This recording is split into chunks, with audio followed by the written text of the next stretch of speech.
Hey guys, tonight we're stepping into a world of silk gloves, gleaming chandeliers, and whisper-quiet corridors patrolled by people who call you sir.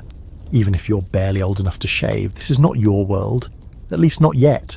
But for tonight, you're going to walk through the front gates of a Gold Coast mansion on Long Island, circa 1912, and live inside it. Yes, live. With all its velvet-covered glory, its petty feuds in linen closets, symphonies at breakfast at this, and yes, its secrets. But I'll warn you right now, you probably won't survive this. See? This lifestyle, it's gorgeous from a distance, but up close it'll chew you up like an overcooked pheasant. The pressure to be flawless, the hierarchy tighter than a steel corset, and the fact that the gardeners have to match the menu? Yeah, no thanks. So before you get comfortable, take a moment to like the video and subscribe, but only if you genuinely enjoy what I do here. Also, tell me where you're watching from and what time it is. That's always my favourite part. Now, dim the lights, maybe turn on a fan for that soft background hum, and let's ease into tonight's journey together. You arrive just past dawn with a thin mist curling along the stone wall that borders the estate like a quiet sentry. Your feet crunch along the gravel path leading up to the gatehouse, a building that would honestly pass for a full mansion if it weren't so humbly labelled. Ivy creeps up its sides like it knows its place, wrapping the walls without daring to obscure a single pane of glass. You can't see the main house yet, but the gatekeeper, in a wool vest and spotless gloves, gives you a look that says you're either very welcome here or a future problem. You hand over the letter. It's got your name, a few references, and a wax seal you didn't dare break. Inside, someone scribbled approved for trial. Trial. Like you're some new breed of show dog. He nods, steps aside, and opens the iron gates. They don't creak, they glide. Like even the metal here is trained to be polite. As you walk through, the drive opens into a wide lawn, so perfectly trimmed it looks airbrushed. Somewhere out of sight, a team of gardeners is probably already at war with an offending dandelion. Your eyes lift, and finally there it is, the mansion. It rises like a ship made of limestone and leaded glass. Columns taller than a giraffe hold up balconies that probably haven't hosted a human in a decade, just pigeons with good taste. The windows shimmer in the low sun, dozens of them, maybe hundreds, all reflecting your stunned face back at you. You wonder what kind of people need this much space, or maybe they don't need it. Maybe they just like knowing they have it, the way dragons hoard gold. At the front, a wide staircase leads up to double doors tall enough to fit a pipe organ through. There's no doorbell, just a braided pull cord dangling from a lion's mouth. You tug, and somewhere inside a bell chimes with a sound so crisp it makes your ears feel fancy. A moment later, the door opens not all the way, just a practiced sliver. A butler peers out. He's older than time and dressed sharper than a sabre. His name is Graham, and he's already judged you. Your trunk will be brought around, he says without a hello. Follow me. You do. Of course you do. The foyer is more cathedral than hallway. Marble floors, polished to a glow, reflect the crystal chandelier above, a monstrous constellation of glass and gold that looks like it costs more than your hometown. Murals stretch across the ceiling, scenes of cherubs and seafaring myths, and some guy with a trident who looks like he could use a nap. The air smells faintly of beeswax, lavender, and a history of wealth so thick you might choke on it. Graham glides ahead, pointing out landmarks as if you're on a museum tour. To your left, the morning room. To your right, the drawing room. Ahead, the grand salon, where guests are entertained, always with a glass of something you can't pronounce and music you don't recognise. But tonight, you're not a guest. Not yet. Your first post, it turns out, is with the staff. Down the hallway, past a row of oil portraits that watch you like hawks, Graham leads you to a narrow staircase. It bends downward in a tight spiral, stone steps worn at the edges by generations of servants. As you descend, the air changes. Cooler, less perfumed, more human. Below, the world shifts. You're now in the underbelly of the estate, the servants' quarters. Narrow corridors, fast footsteps, murmured conversations. Everything here is muted, discreet, like the invisible gears of a clock. You catch a glimpse of the kitchen, where a copper pot large enough to bathe in simmers gently. Somewhere farther down, a bell rings, and a maid vanishes with a tray balanced like a high-wire act. Graham finally stops at a modest wooden door and opens it. You'll sleep here until further notice. Mealtimes are posted on the board. No noise after 10. Uniforms will be provided. The room is plain. Cot, basin, a narrow wardrobe that probably contains one mystery and 4 coats. There's a single window, barred and half-sized, looking out onto nothing but the foundation of the house. You sit on the edge of the bed and hear, faintly, the piano music drifting down from above. Chopin maybe, or someone showing off. You wonder what the people up there are like, the ones who live in velvet and host banquets for fun. Are they kind? Are they cruel? Are they even awake yet? Fact is, this whole world is real. Long Island's Gold Coast was home to some of the richest families in America during the Gilded Age and beyond. Places like Oheka Castle, Sands Point and Coe Hall, yep, they weren't fantasy. They were the playgrounds of tycoons who built steel empires, railroad kingdoms and banking dynasties. These weren't summer homes, these were fortresses of status, big enough to need their own zip codes. Quirky side note, many of these mansions had more bathrooms than bedrooms. Why? Because no one was allowed to share. Wealth, it turns out, doesn't like company, even on the toilet. But here's the question historians still debate. Were these homes actually livable? Some scholars argue they were never meant to be lived in full time.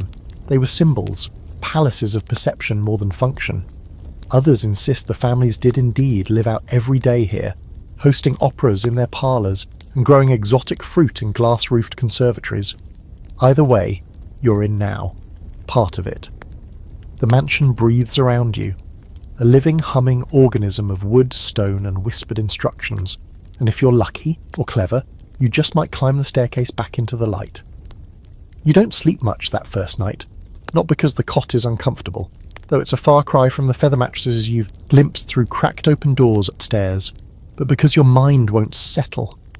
Every creak of the beams overhead makes you wonder who's walking above you. Every muted note from the piano room drifting through the floorboards reminds you that this house never really sleeps. It's always moving somewhere. Someone is arranging flowers at midnight or polishing shoes that cost more than a month's wages. At sunrise, the house begins to stretch its limbs, not with yawns, but with the shush of broom bristles and the clatter of porcelain in the scullery. The air smells like soap and just baked bread, and that's your cue. You dress quickly in your stiff new uniform, clean but unflattering, and make your way upstairs where you've been assigned to assist with surface-level readiness. No idea what that means. Neither did you, until Graham informed you that it's a polite way of saying you'll be scrubbing everything a guest might possibly lay eyes on. But as you step into the main corridor of the East Wing, something else grabs your attention. The house in morning light is blinding. The early sun slants through enormous windows, French of course, and lands on golden wall panelling, gilded sconces, and mirror-polished floors that reflect your every move. It's like stepping into a Fabergé egg, if that egg had a billiards room and 6 drawing rooms. You're assigned to the marble gallery today, a long, echoey hallway lined with Greek statues and the occasional suspicious urn. Your job? Dust them. All of them. Every curly beard, every toga crease, every questionable abs. You're halfway through a particularly smug-looking Dionysus when you hear footsteps. Not servant footsteps, those are soft, practiced and apologetic. No, these echo with purpose. A man strolls past. He's tall, mid-50s maybe, with salt and pepper hair and a linen robe tied like it's part of a uniform.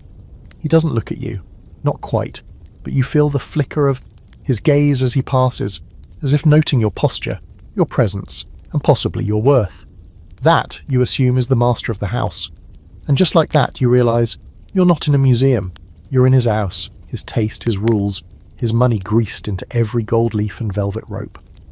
Even the silence bends around him. Not long after, you're summoned, by bell, naturally, to the breakfast room. Not to eat, of course. You're there to observe and assist. The room itself is absurdly elegant. Ivory walls, tall arched windows, and a dining table of the length of a bowling alley. Around it, small islands of people sit politely distant, as if social intimacy could wrinkle the linen napkins. The lady of the house is already seated. She's impossibly still, dressed in a pastel silk housecoat and pearls that would make a nun weep. She doesn't speak much, but when she does, it's in clipped syllables, as if every word costs a bit of oxygen she'd rather not waste. You pour her the Earl Grey, 3 minutes steeped exactly with a thin slice of lemon, no seeds. You know this because the butler hissed it in your ear beforehand, and you nearly sliced your finger getting the lemon seed out of sight. The other guests include a younger woman in tweed, niece maybe, and a man who seems to think the room is waiting for him to entertain it. He jokes about the stock exchange. The others chuckle politely. The lady smiles once, like her Fayad was told to do it and obeyed. The meal itself is absurd. 6 silver dishes, all uncovered with the grace of a magic trick. There's devilled quail eggs, toast points, strawberry cerise soaked in champagne, and something called kedgeree that smells like someone made peace between fish and rice. And all this for breakfast. Meanwhile, back in the kitchen, the cooks have already started lunch, you know, because you're sent down to retrieve a spice box, and the smell nearly knocks you over. Something buttery and aggressive it is already, sizzling. You pass the French chef, Chef Léon, who doesn't acknowledge you but yells at a terrified assistant in a mixture of French and anger. It's unclear which language is more aggressive. You take a moment outside to breathe, stepping into the stone courtyard behind the kitchens. The air is damp with sea breeze and roses. Out here you can see the curvature of the lawn, the way it rolls lazily toward the cliffs that overlook the Long Island Sound. In the distance, white sails drift across the water, each one like a tiny exclamation point in an otherwise leisurely paragraph. Back inside, your shift ends, if anything ever really ends here. You're told you can walk the lower gardens until supper. That's a rare kindness, and you take it. It's during that walk that you understand the full scale of the property. The mansion may be the crown, but the grounds are the robe. Manicured hedges twist into topiary animals. Fountains bubble quietly in corners no one visits.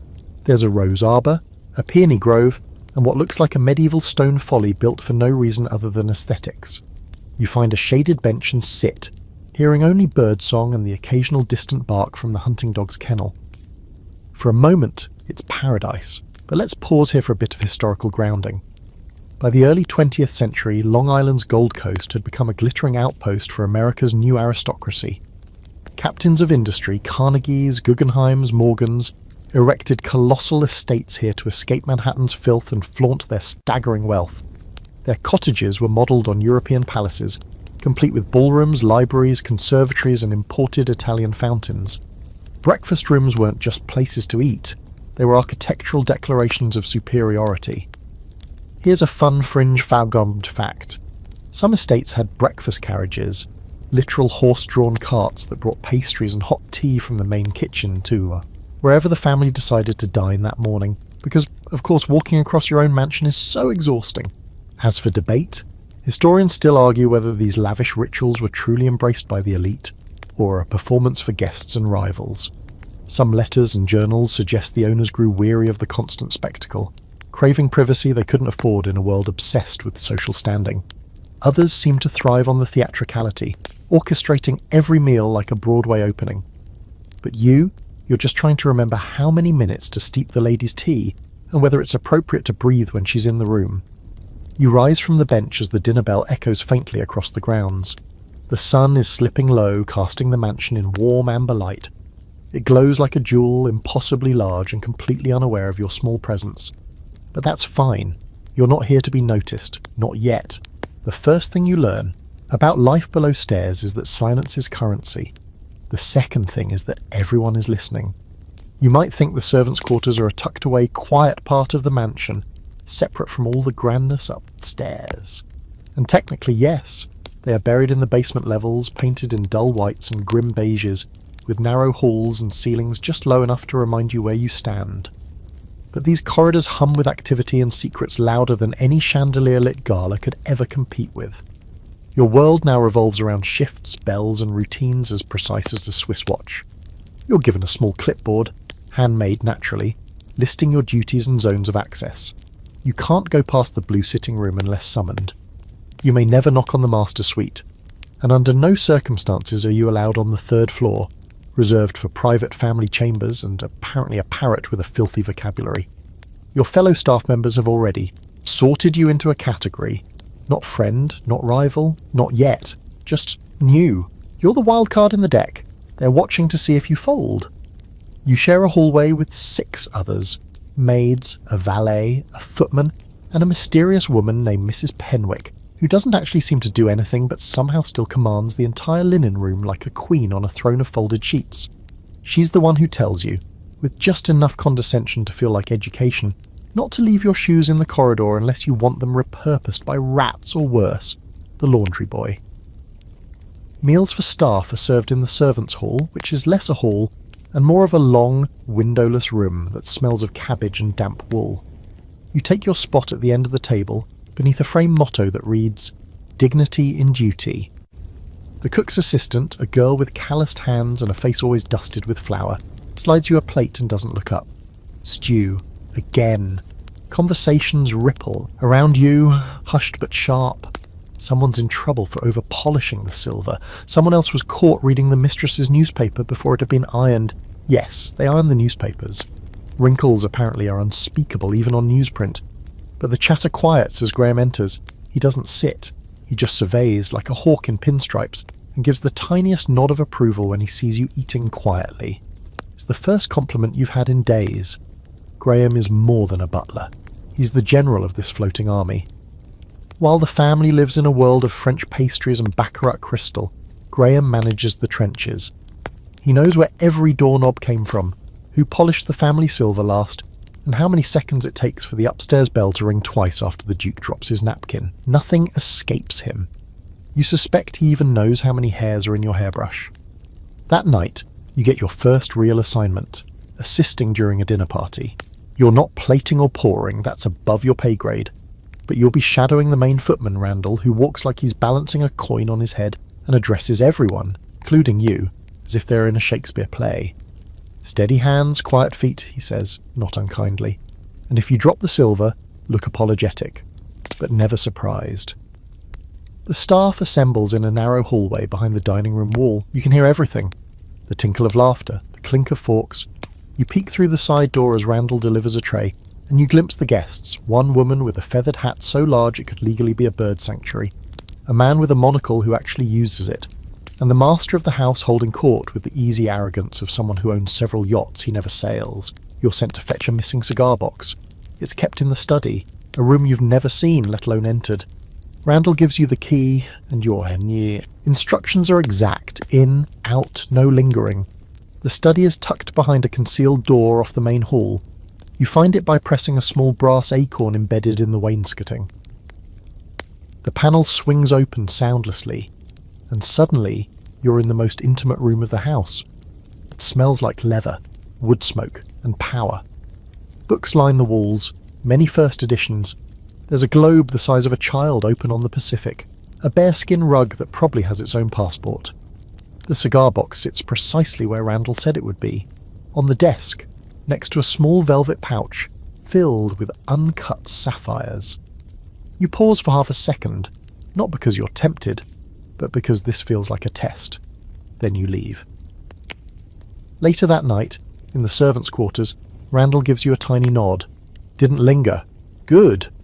That's the closest thing to friendship you're going to get this week. Historical fact check. In these mansions, the servant population could exceed 50%. People, many of them living on site, often without days off for weeks at a time. There were entire hierarchies below stairs, just as strict and classed as the social ladder upstairs. Upper maids and valets got better food, warmer quarters, scullery workers. Well, you can guess. Fringe detail? Some estate owners imported their staff entirely from Europe, French chefs, English butlers, Austrian nannies, because having a native staff was considered low class. Even the houseplants were foreign. There was at one point a gardener on Long Island whose entire job was caring for imported Italian cypresses that constantly died because New York isn't Italy, but he kept getting paid. As for scholarly debate, there's still discussion about how loyal the staff really was to these great families. Were they proud, loyal servants in a grand tradition, or silent rebels playing a part until better opportunities came along? Diaries suggest both. Some stayed for decades and loved the formality. Others bailed the moment department stores in Manhattan started hiring at decent wages and you didn't have to starch anyone's trousers. You, for now, are stuck. You wash, you iron, you polish, and you watch. Because that's the secret truth of the servants' wing. Down here, everyone sees everything. Affairs, betrayals, what brand of champagne the mistress hides behind the piano. What the master mutters to himself when he thinks no one can hear. You lie awake that night, staring at the ceiling. You've touched silver so fine it reflects your fingerprint. You've walked through a hidden door and not stolen a thing. You've heard a senator argue about tariffs while spitting fish bones into a crystal cup. You're beginning to belong. By now, you've started to understand that mornings in the mansion follow a kind of symphony. Not just any piece of music. This is a slow, elegant overture, where each note is timed down to the second. You rise before the sun, your face still stiff from the cool basin water you splash on it. Your uniform is pressed, collar tight, shoes buffed to a near-blinding shine. Downstairs, the kitchen staff are already swearing at each other in 3 languages over a burnt pastry.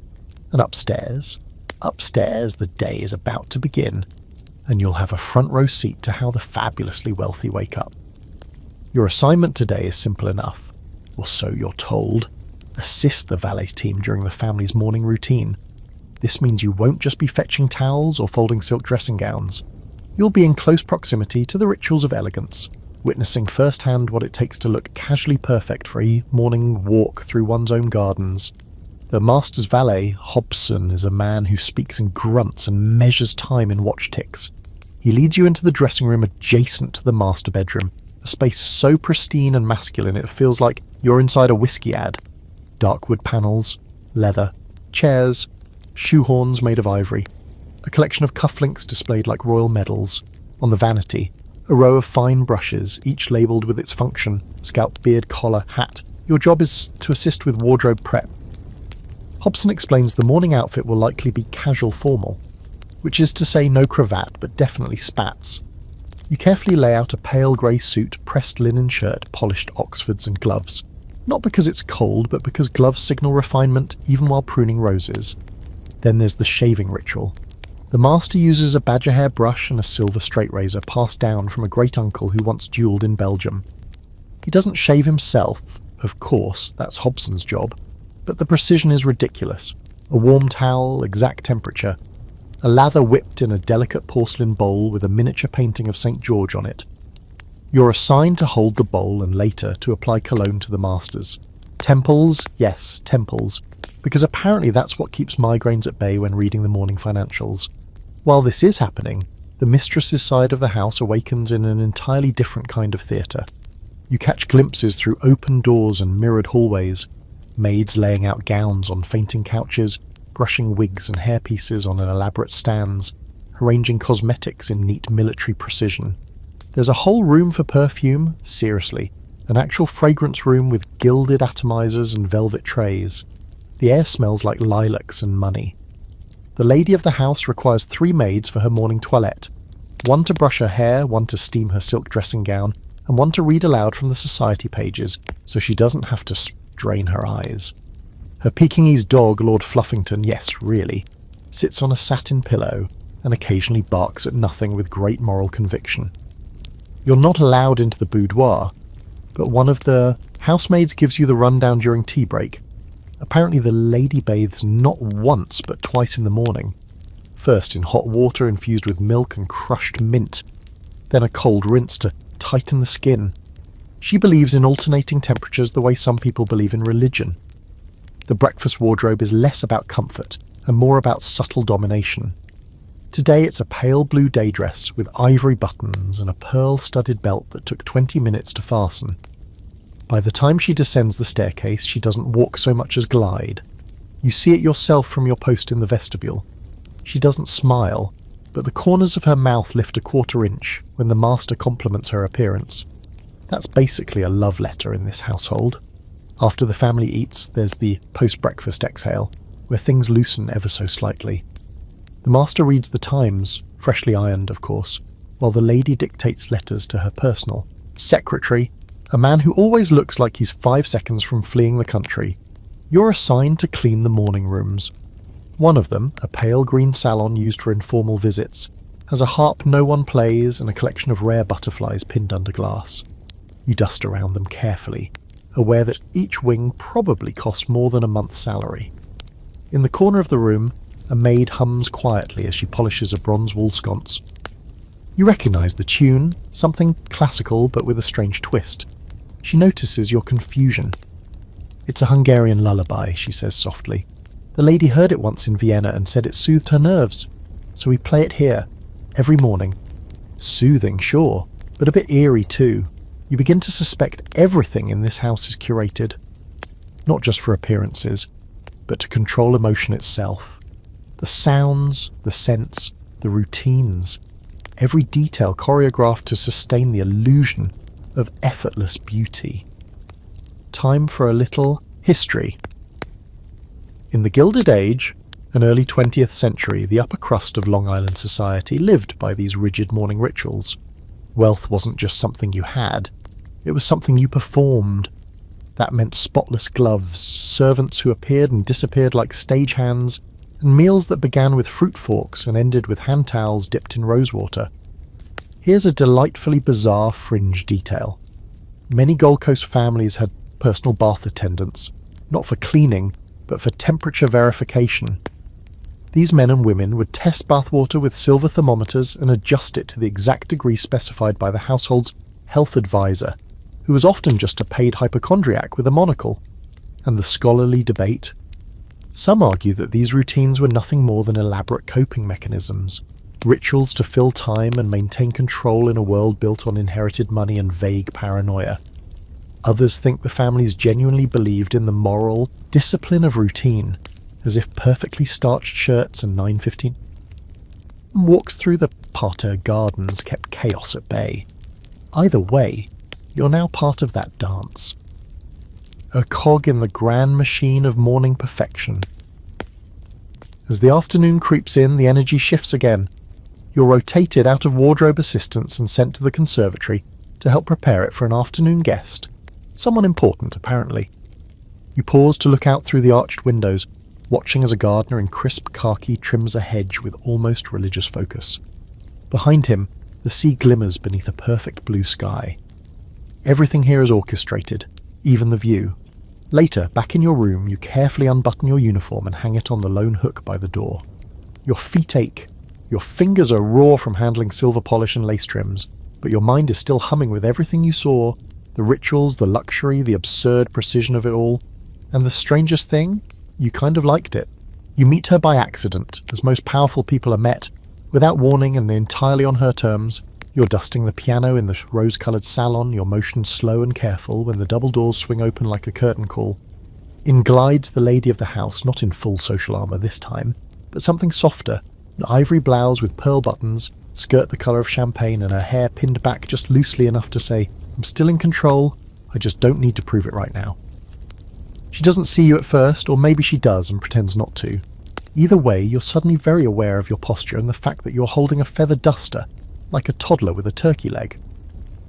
She walks to the window and stands there for a moment, staring out over the eastern lawn. The sun lights her silhouette through the glass, illuminating the faint shimmer in her blouse and the perfect arch of her neck. For a moment, the room is so quiet you can hear the grandfather clock in the hallway, ticking like it's nervous. "Did they change the floral arrangements in the conservatory?" she asks suddenly, not turning around. You hesitate, unsure whether to speak or vanish. Yes, ma'am," you answer. "They swapped the orchids for calla lilies this morning." She turns her head slightly, just enough for you to see the profile of her face, sharp and calm as a statue's. "Good. I detest orchids." And just like that, you're dismissed. She doesn't say anything else, just glides toward the armchair by the hearth and opens a small leather-bound notebook. But it's enough. That brief moment has earned you something. Not a pile, not even a name, but an awareness. You've moved from invisible to vaguely tolerated, which in this house is practically a promotion. Over the next few days, you observe her movements like a naturalist watches a rare bird. Quietly from the edge of the room, she moves with the serenity of someone who's never had to rush for a train. Her daily schedule is a tightly choreographed ballet. Correspondence in the breakfast room, tea in the winter garden, carriage rides when the weather permits. She doesn't flinch when the dogs bark or the wind howls through the chimney. The world reacts to her, not the other way around. Among the staff, she's known simply as the lady. Not Mrs. anything, not the mistress, just the lady like she came with the house. She's the reason half the staff smooth their uniforms 3 extra times before walking upstairs. Even Graham stiffens when she enters a room, and Graham has the emotional range of a brick wall.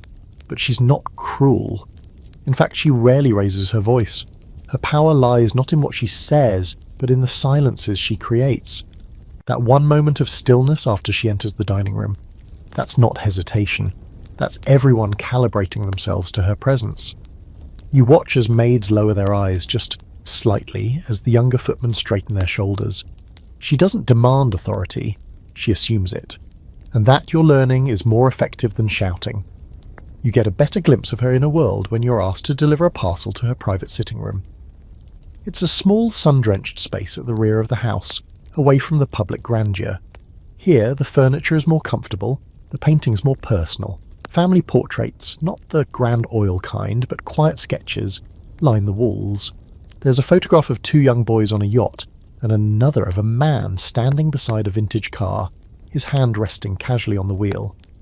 You realise you've never seen the master smile until now. The smile is small but real, and it's for her. The parcel, it turns out, is a box of stationery, handmade, cream-coloured with the family crest embossed in gold. You place it gently on the desk, beside a half-written letter addressed to someone in Paris. You can't read the full message, wouldn't dare, but you catch the phrase, "As if I still owe the season anything." Sticks with you. What does someone like her owe anyone? Later, you overhear a conversation between the head housekeeper and one of the older maids. They speak in low tones, not gossiping exactly, but piecing together fragments of the lady's past like curators at a museum.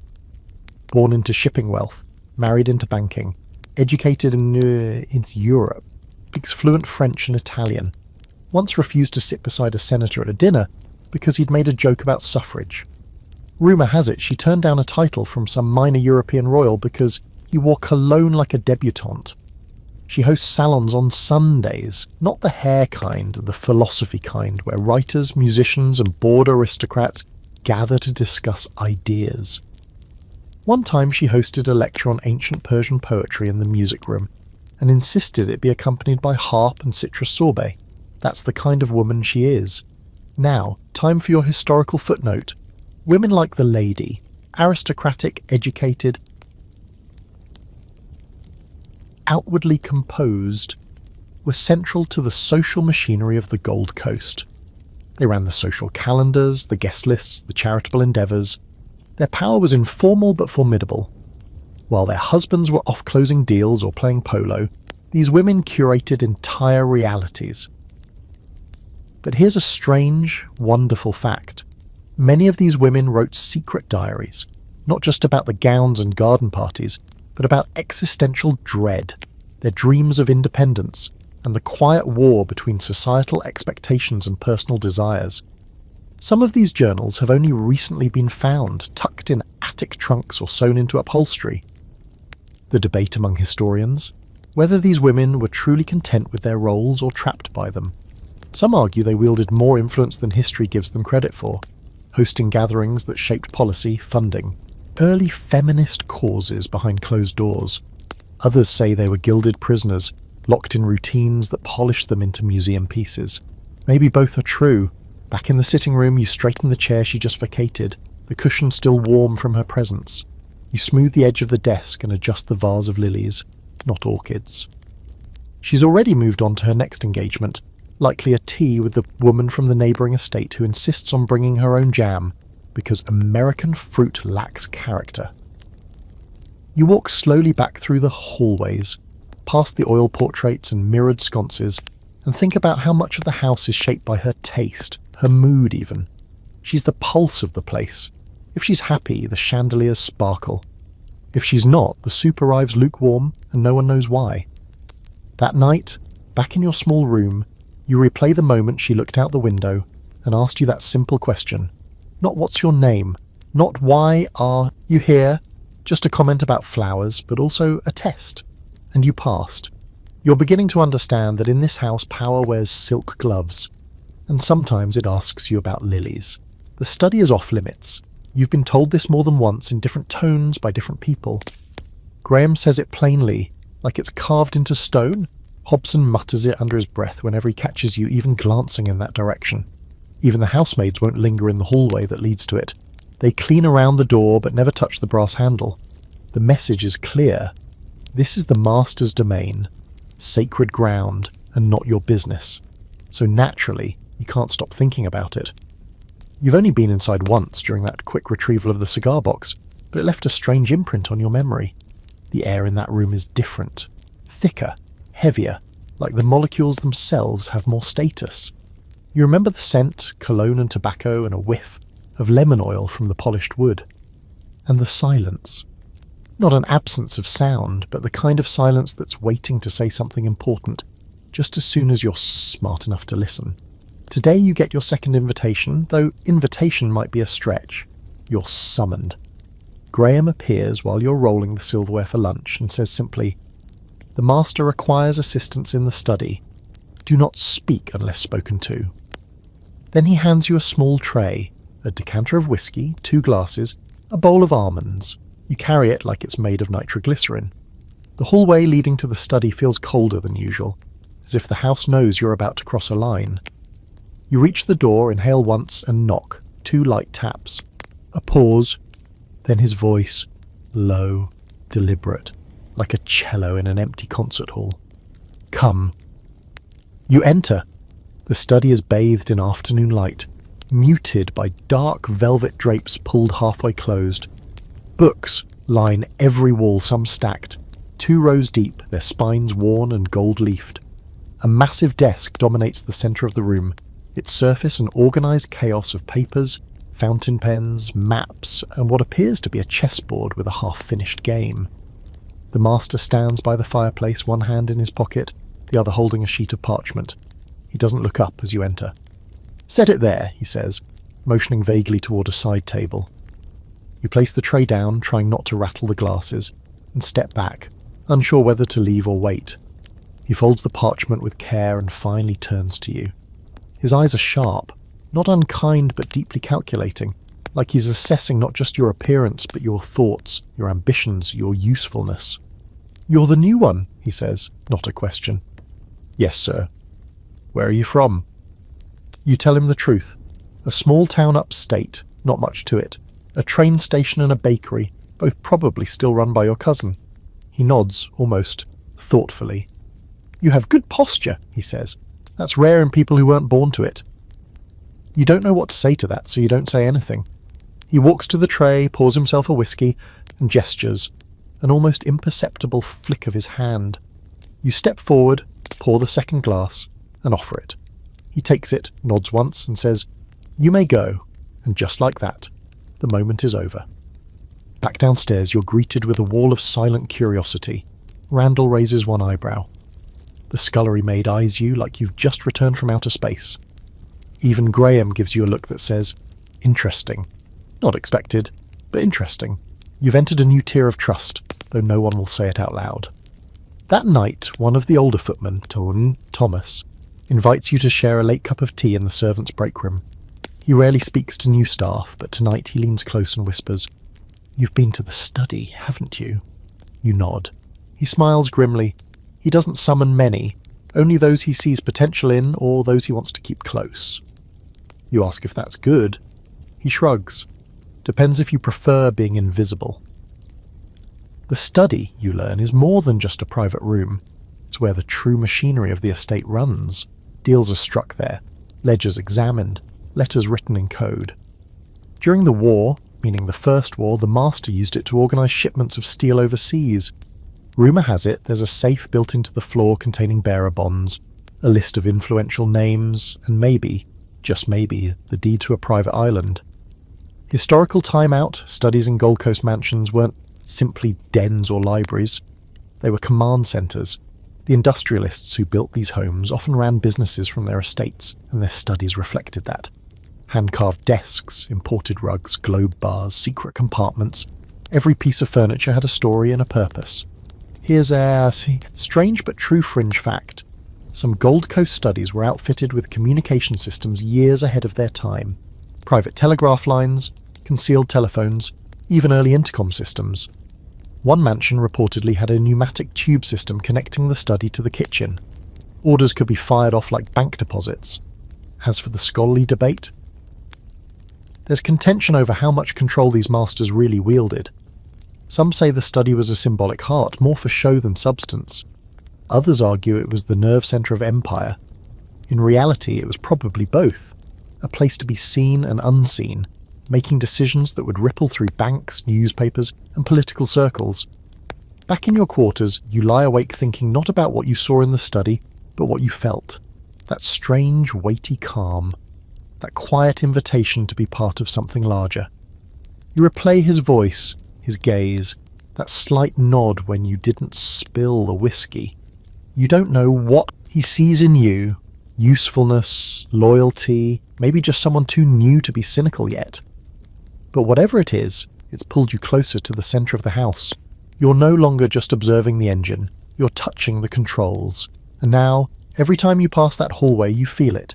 That tug, like gravity, drawing you back toward the room where power sips whiskey and watches the world turn. The servants' wing has its own rhythm, entirely out of step with the rest of the mansion. Upstairs, life is porcelain and politeness, music and measured voices. Down here, it's clatter and grit, sleep deprivation and whispered confessions.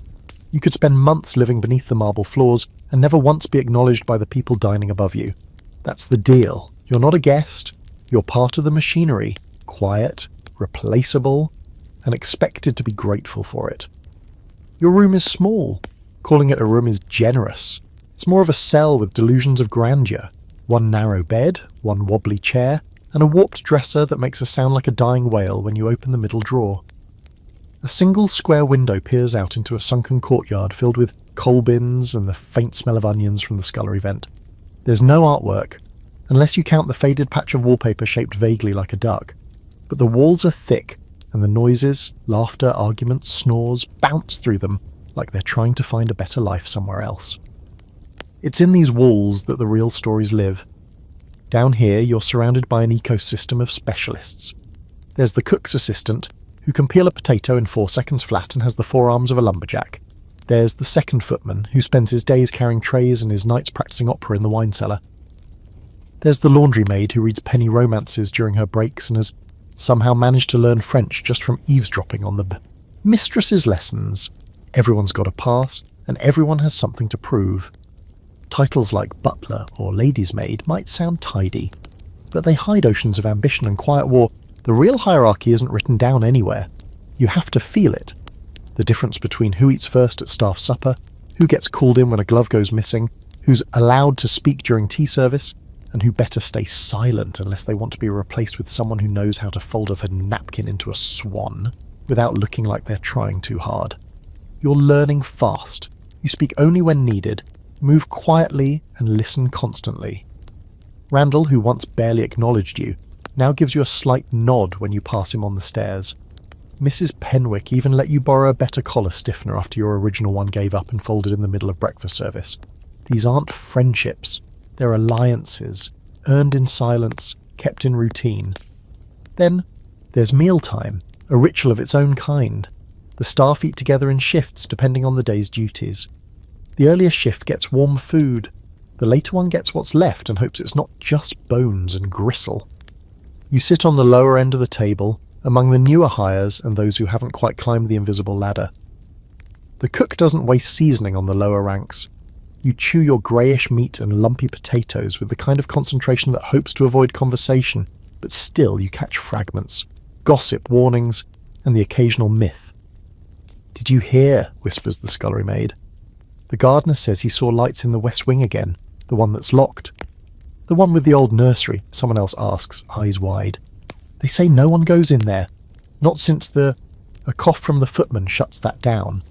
You learn quickly that there are some subjects too loaded even for whispering. After meals, you return to your duties, but the hours blend together in a kind of quiet storm. Polish the banisters, check the fire grates, refill the vases with whatever's blooming, preferably white. Always white. Pink is too flirtatious. Red is practically scandalous. There's a room just off the pantry where the staff keep their few personal belongings. It's half locker room, half sanctuary. Someone's tacked a postcard from London to the wall. Someone else keeps a copy of Great Expectations hidden behind a box of starch. You store your worn notebook there, scribbling observations whenever you get a sliver of solitude. Names, habits, where people tend to be at certain times of day. You're not plotting anything, you're just trying to make sense of a world where the rules aren't written, but enforced with eyebrow raises and passive-aggressive tea placement. There's also the matter of off hours. What little free time you get isn't really free. You're still on call, still expected to answer bells that ring in the middle of the night because someone upstairs wants a glass of water that they could absolutely get themselves but won't. Because that's not how this world works. And yet, despite the long hours, the aching feet, the risk of being fired for putting the dessert fork on the wrong side, you feel a strange pride. You're learning the art of presence without intrusion. You're mastering the silent shuffle through a room without disturbing the air. You're becoming part of the architecture. Here's a historical nugget for you. The staff quarters in Gold Coast mansions were designed to keep the servants out of sight but never out of reach. Entire hidden passageways existed so butlers and maids could move about without ever crossing a guest's path. Doors within doors, staircases tucked behind panelling.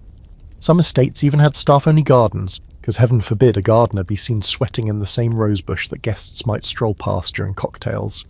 Want something weirder? In a few of the grandest homes, servant routes were designed with traffic patterns in mind, like city grids. Right turns only to prevent collisions. It was a house with rush hour and the academic debate. Some historians argue that this deeply structured separate living created a toxic sense of class division, a microcosm of feudalism dressed in fine clothes. Others suggest that the servant communities formed their own kind of solidarity, even independence, where workers found identity, pride, and a strange kind of peace in their purpose. The truth, as usual, lies somewhere in between. You lie in your narrow bed that night, listening to the muffled sounds of the house breathing above you. Floorboards groan, pipes knock. A bell rings, faint and far away. Someone gets up to answer it. Not you, not tonight. You've survived another day.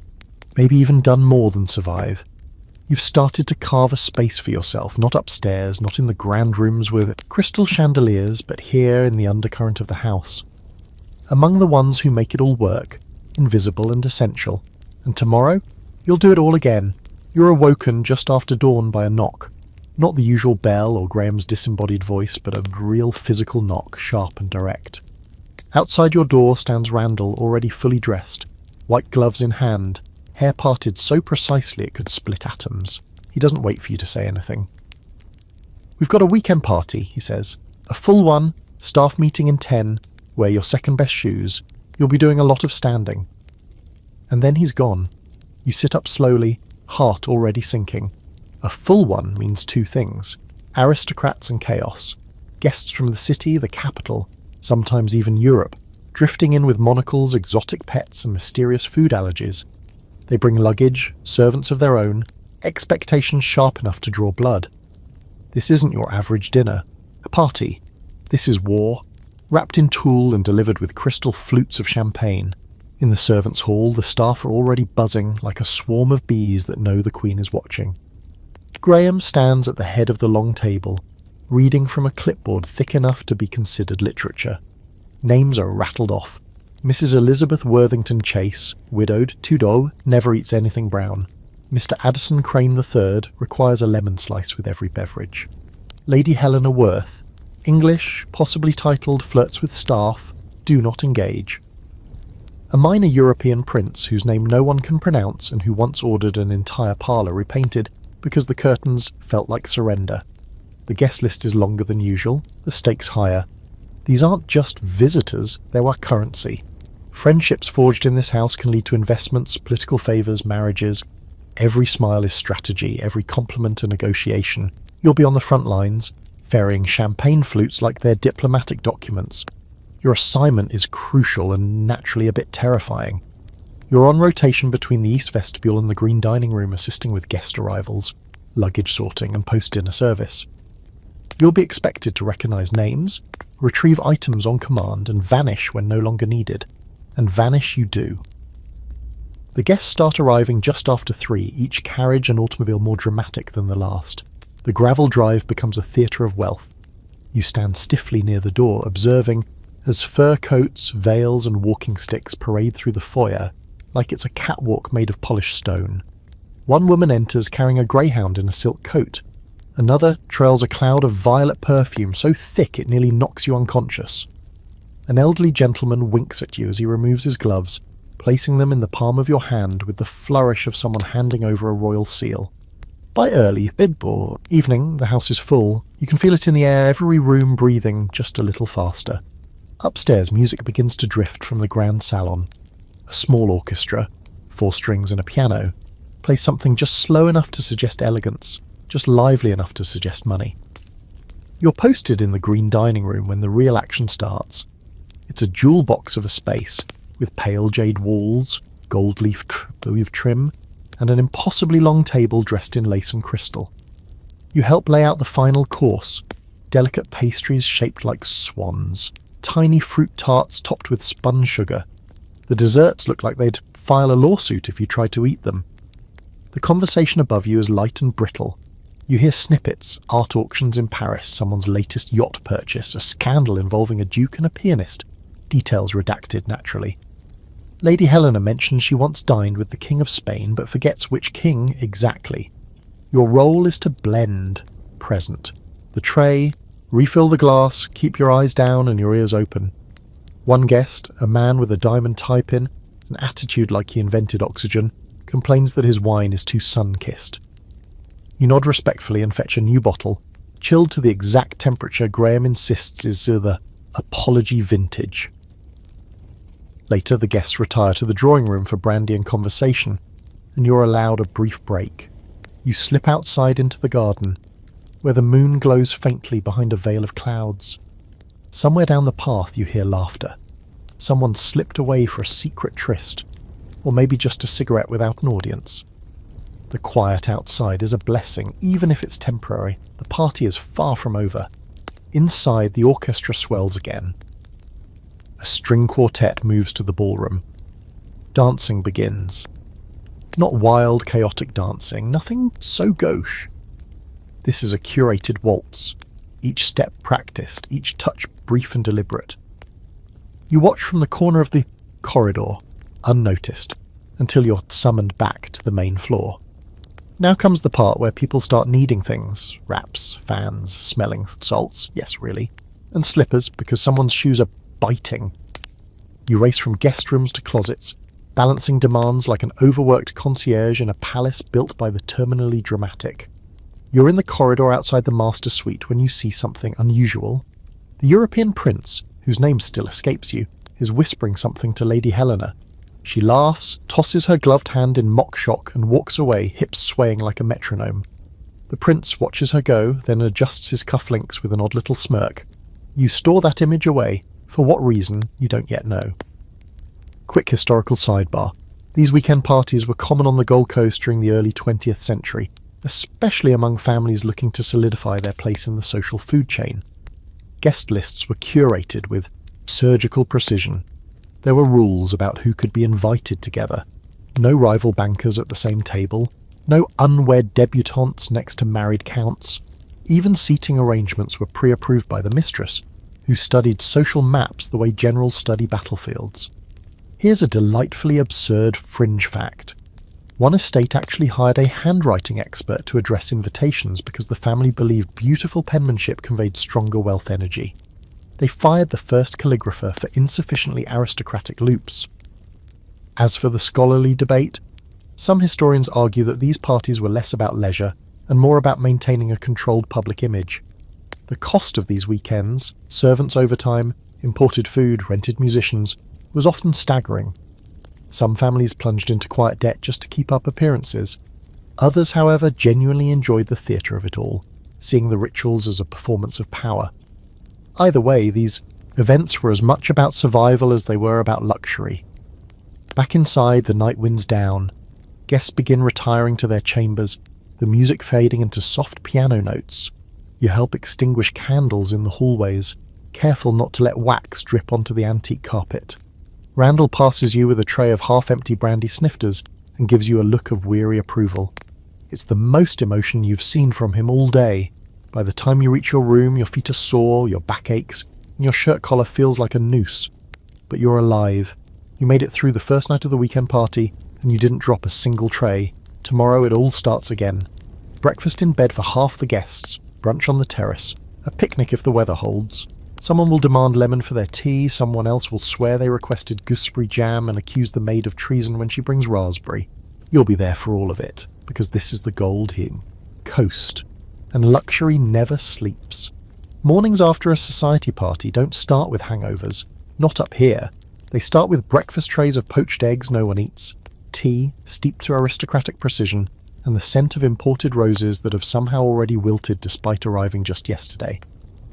The guests awaken not with regret, but with expectations, and you're part of the team scrambling to meet them before the silverware even finishes clinking in the scullery. You're stationed today in the central hallway of the second floor, responsible for delivering morning newspapers, one per guest, curated by preference and sometimes altered to remove disturbing headlines. The European Prince, for example, refuses to read any mention of labour strikes. Lady Helena prefers the fashion pages cut out and arranged like a mood board. The youngest guest, a wide-eyed heiress whose name sounds like a flower arrangement, requests her paper be ironed but not folded, because she believes creases invite bad luck. While you make the rounds, you notice something. Everyone's talking, but not about anything substantial. They discuss opera houses, distant cousins, and whether the cream at breakfast was more golden than usual. But underneath it all is something sharper. A buzz, a hum of whispers. Someone apparently left a glove in the solarium. Not just any glove, a gentleman's, embroidered, monogrammed. And it wasn't his solarium, and it wasn't his wife. By midday, the gossip has bloomed like one of the overwatered orchids in the conservatory. You catch murmurs in the staff corridor. Did you hear? She said she was asleep, but the door was open. The prince does have a certain way about him. One of the footmen swears he saw a figure creeping down the south stairwell after midnight. Barefoot, robe flowing like something out of a penny novel. The guests themselves are subtle about it. These aren't people who giggle or gossip like school children. They drop innuendos into conversations over scones, raise perfectly plucked brows during lawn walks, and tilt their heads meaningfully during bridge games, as if the cards might whisper more than hearts and clubs. You see them exchange glances that are more eloquent than entire paragraphs. In this house, rumours move faster than telegrams. The staff, of course, know better than to speak above a whisper. Still, everyone knows the truth. A weekend party is never just a weekend party. It's matchmaking, empire-building, theatre, and every once in a while it's a scandal in silk gloves. You're called to assist during the garden party, the grand centrepiece of the weekend's festivities. It's being held just past the hedge maze, in the lower rose garden, where a white canopy has been erected for shade and social games. Tables of petit four and champagne sparkle in the sunlight, attended by staff in their most polished uniforms. You're one of the lucky ones chosen. To pass canapes, cucumber sandwiches cut so thin they might as well be conceptual, and to refill flutes before they empty, but not so fast that anyone feels rushed. Timing is everything. The guests stroll along the path, sipping, posing, conversing in gentle, curated tones. It's hot, but no one sweats. They glisten. One woman wears a hat so large it shadows a full footman. The prince appears again, in a pale linen suit and a cane he doesn't need, smiling like a man who just got away with something. Lady Helena arrives moments later, lips stained just slightly darker than yesterday, her laugh lighter, freer. You notice her gloves today are not monogrammed. The game of the day is lawn tennis, followed by croquet, followed by a contest involving parasol twirling, which you didn't even know was a thing. The heiress with the uncreased newspaper wins, naturally. The applause is polite, the praise gentler than a yawn. Then comes the real entertainment. Gossip disguised as conversation. You overhear it all. Not because you're eavesdropping, well, maybe a little, but because no one ever really sees the help. That's the brilliance of it. You could be holding a tray of foie gras on toast points and still be invisible, which makes you the perfect witness. I heard he was seen in the West Corridor. You know her corridor, says one woman behind a lace fan. She wouldn't dare, replies another. Not after Vienna. A third simply sips her champagne and says, oh, but she would. Even the staff begin playing their own quiet version of the game. The second valet insists he found a note tucked inside the prince's dressing gown pocket. The laundry maid reports that 2 of the guest rooms had rumpled sheets before dinner, which, as everyone knows, is simply not done. Randall, ever the picture of unflappable formality, simply mutters, "This is why I keep my mouth shut and my eyes forward," then proceeds to polish the same decanter for weeks, 15 minutes, and Graham knows everything. You can tell by the way he appears just before someone needs him, or how he interrupts conversations with the exact amount of presence needed to shift the tone. He's not just a butler. He's a social meteorologist reading the room's pressure and adjusting accordingly. He never gossips, but he always knows exactly when to cough. Now, the historical layer. Gold Coast garden parties weren't just leisure, they were strategy. The most powerful families used them to measure alliances, test engagements, and display wealth without saying a word. The flowers were ordered weeks in advance, the menus approved by the lady of the house down to the flavour of jam. Sometimes even the birdsong was enhanced. Yes, they occasionally imported birds to ensure a more refined soundtrack. Here's a wild fringe detail. One estate reportedly paid a local boy to sit in the trees and chirp just to fill in the gaps between real birds. He was paid in sandwiches and the promise that he'd never be spoken of again. As for the scholarly debate, some historians see these gatherings as harmless traditions, ritualized, refined, ultimately meaningless. But others argue they were loaded with unspoken power plays, where everything from seating arrangements to dessert choices conveyed coded messages. A hostess might snub a rival by placing her one seat too far from the brandy cart. An unexpected invitation could signal rising status, while a missing one could end a social career. You return to the kitchen later, sunburned and lightheaded, to find the staff taking quiet inventory of the day's damage. One of the housemaids mutters, "Someone's going to cry before the weekend's out. I can feel it." Another replies, "Someone already has. Twice. I saw the parlour maid wiping her eyes after Lord What's-His-Name called her dishwater in shoes." The phrase sticks with you. So does the sound of the heiress's forced laughter, and the prince's quiet, deliberate sighs. That night, in the dim glow of the hallway lanterns, you pass Lady Helena standing alone outside the music room. She doesn't see you, or pretends not to. She stares into the mirror hanging in the hallway, adjusting one earring. Then quietly, almost to herself, she says, "Well, that was a mistake." You don't know what she's referring to, not exactly, but you have your guesses. And in this house, guesses are often the closest thing to truth. There's a reason no one ever talks about the guts of a mansion. The backstairs, the tunnels, the hidden doors built so guests never have to see a servant or, heaven forbid, acknowledge one. The whole house is a stage, but beneath the stage. That's where the ropes are pulled, the lighting is rigged, the actors costumed and powdered before stepping into their carefully curated roles. And now that you've been here long enough, you're starting to see the mansion's hidden infrastructure, not as mystery, but as muscle. Your first real introduction to the hidden side of the house comes when the dumbwaiter gets stuck. It's supposed to deliver a pot of lemon verbena tea from the first floor kitchen to the boudoir hallway. Don't ask why it has its own shaft. Some guests simply can't be seen walking past the pantry. The rope jams halfway up, and you, being the newest and apparently most expendable, are sent to investigate. You follow Graham's instructions down to the sub-basement, a level even most staff never visit. And that's when the real estate reveals itself. Narrow brick corridors stretch in all directions, dimly lit by sputtering bulbs. It smells like coal, old paper, and something damp that refuses to die. You find the dumbwaiter's shaft near the old wine cellar, which now serves as a storage area for broken furniture and a collection of umbrellas that no one remembers owning. As you peer up into the shaft, you hear it. A rustling sound. Probably a squirrel. Hopefully not something worse. You jiggle the rope, knock the frame, and finally the tray rattles back to life, creeping upward like a stubborn ghost.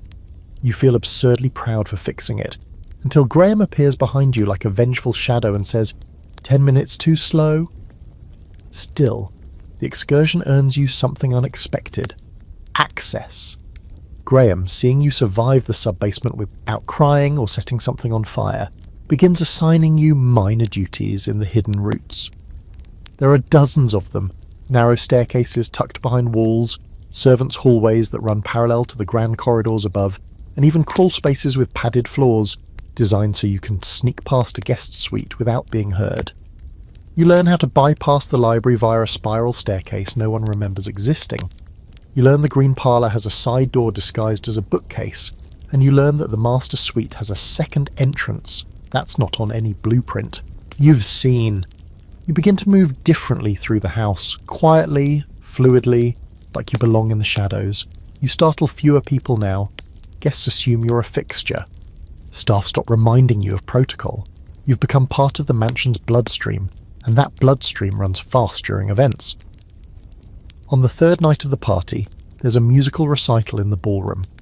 The guests are ushered in with crystal flutes of elderflower cordial because apparently champagne 3 nights in a row is monotonous. The ballroom is glowing, chandeliers shimmering, gilded mirrors doubling the space, floor polished so slick you could ice skate across it. The musicians, 2 violinists, a cellist and a pianist, are imported from Vienna, or so it's claimed. You're tasked with managing the side corridor, refreshments, handkerchiefs, and escorting guests who suddenly remember a pressing letter mid-sonata. You use the hidden doors constantly, slipping between the music and the machinery. That's when you discover the call tubes. They're built into the walls, part of an ancient communication system that predates the electric bells. Small brass tubes with fluted openings positioned at key junctions throughout the mansion. Speak into one, and your voice can be heard at the corresponding terminal, usually in the servants' hall or kitchen.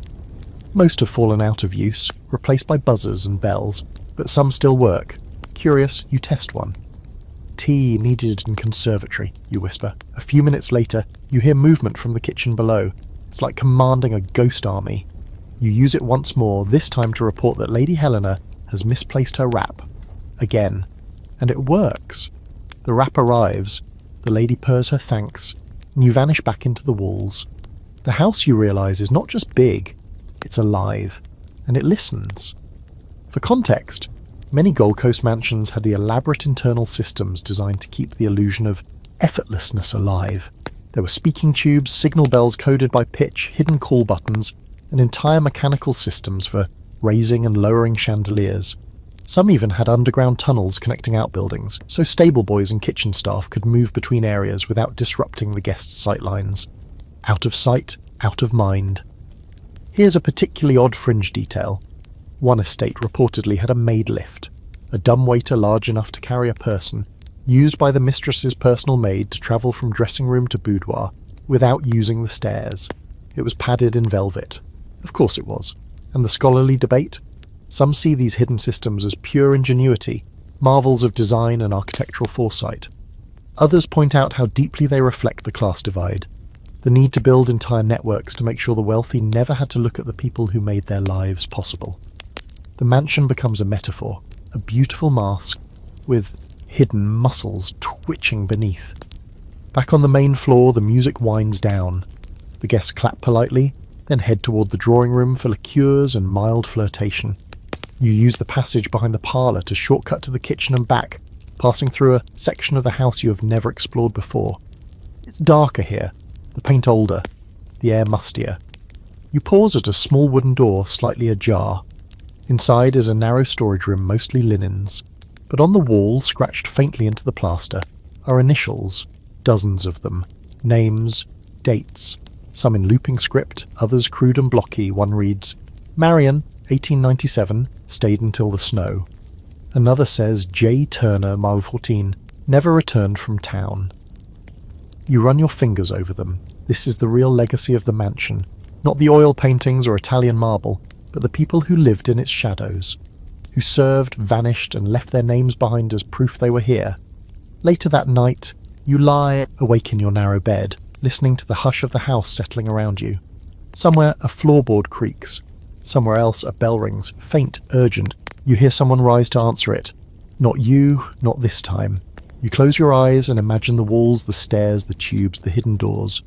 You imagine the house breathing, flexing, dreaming. You are now part of its dream, not a guest, not an owner, but something more essential. One of the quiet few who know how the magic works. And tonight, that feels like power. A nor'easter rolls in on a Thursday, and by Friday morning the estate is wrapped in silence and snow so deep it drowns the stone lions at the front gate up to their marble manes. There's no way in or out. The roads are impassable, the telegraph wires are down, and even the most determined guests have been forced to extend their stay. You'd think this would cause panic, but here, it's almost treated like a gift from the universe. An impromptu winter ball is announced. Yes, a ball, with no warning, well, no warning. Because apparently the correct response to being snowed in with dwindling pantry stores is to throw a gala. Within hours, footmen are stringing fresh garlands across the staircase. The silver is being polished with enough vigour to light the room by friction. And you're handed a new schedule with emergency protocols for high society, written in Graham's terrifyingly neat script. And of course, you're on duty, all night. The ballroom, normally used for more formal affairs once a season, is transformed by candlelight and imagination. The musicians, still stranded guests themselves, have been bribed with brandy and blankets to perform. Tables are laid with whatever can be foraged from the kitchen, roasted chestnuts, a surprising number of preserved pears, and at least one mystery pâté that no one questions. The chandeliers glow like ice sculptures, the windows fog with breath and frost, and a fire crackles at the far end of the room, giving the illusion of warmth if not the reality. You're assigned to serve drinks from the eastern alcove, a tight little corner near the piano. Your tray must never be empty, your gloves must stay white, and you are not, under any circumstances, to speak unless directly addressed. Which is fine, because most of the guests are too absorbed in their own reflections in the mirrored walls to notice you anyway. Except for her. The heiress, yes, that one, the one with the creaseless newspaper obsession and the perpetually startled expression, catches your eye as you offer her a glass of mulled wine.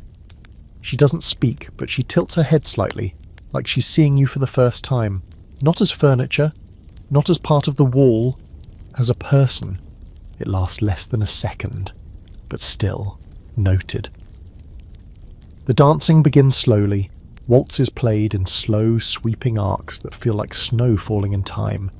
Guests move like actors in a dream, their gowns brushing against the floor, their gloves trailing across polished wood. The prince dances with Lady Helena again, of course. They spin a little too close, laugh a little too freely. Scandal is like cologne in this house. Everyone wears just enough to get noticed.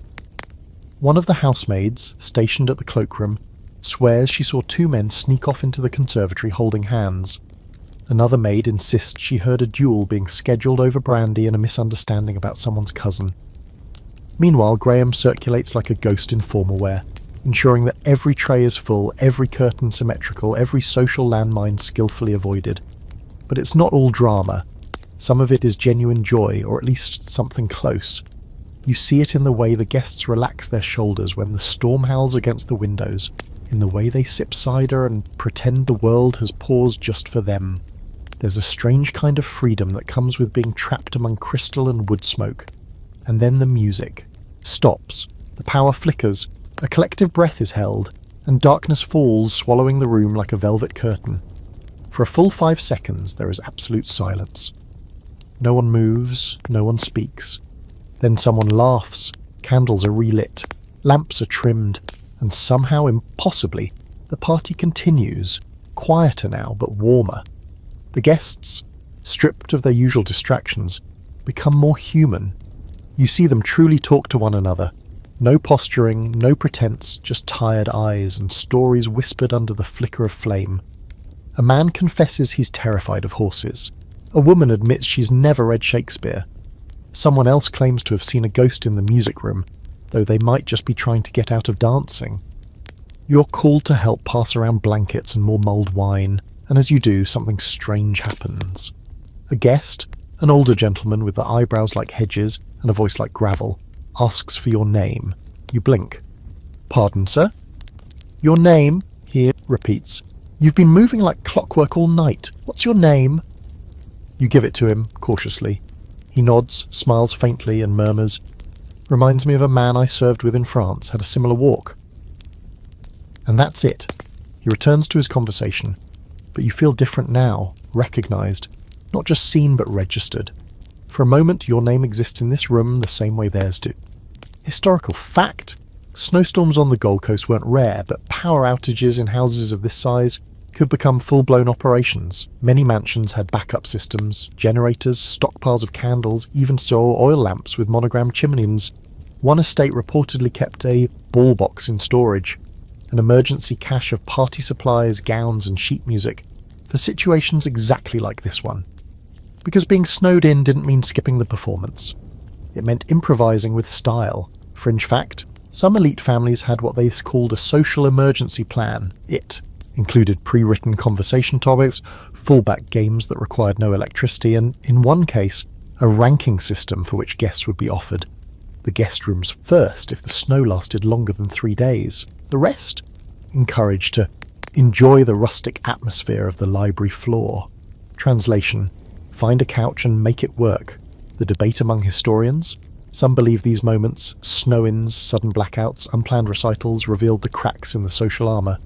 They allowed the elite to show vulnerability, even kindness, stripped of their usual rituals. Others argue it was just more theatre, a different kind of show with a new script.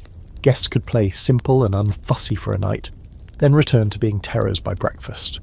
It's possible both are true. By the time the power returns hours later, most guests have fallen asleep in armchairs or retired to their suites. The ballroom is littered with half-burned candles, forgotten gloves, and the faint smell of cinnamon and wool. You help collect the empty glasses, careful not to wake anyone who's dozed off in the warmth of the fire. Outside, the snow still falls, but something inside the house feels softer now, less rigid. For one night, the mask slipped a little. The mansion breathed more deeply, and you standing in your scuffed shoes and candlelight feel like you are part of something real. Not just the staff, not just the furniture, but the evening itself.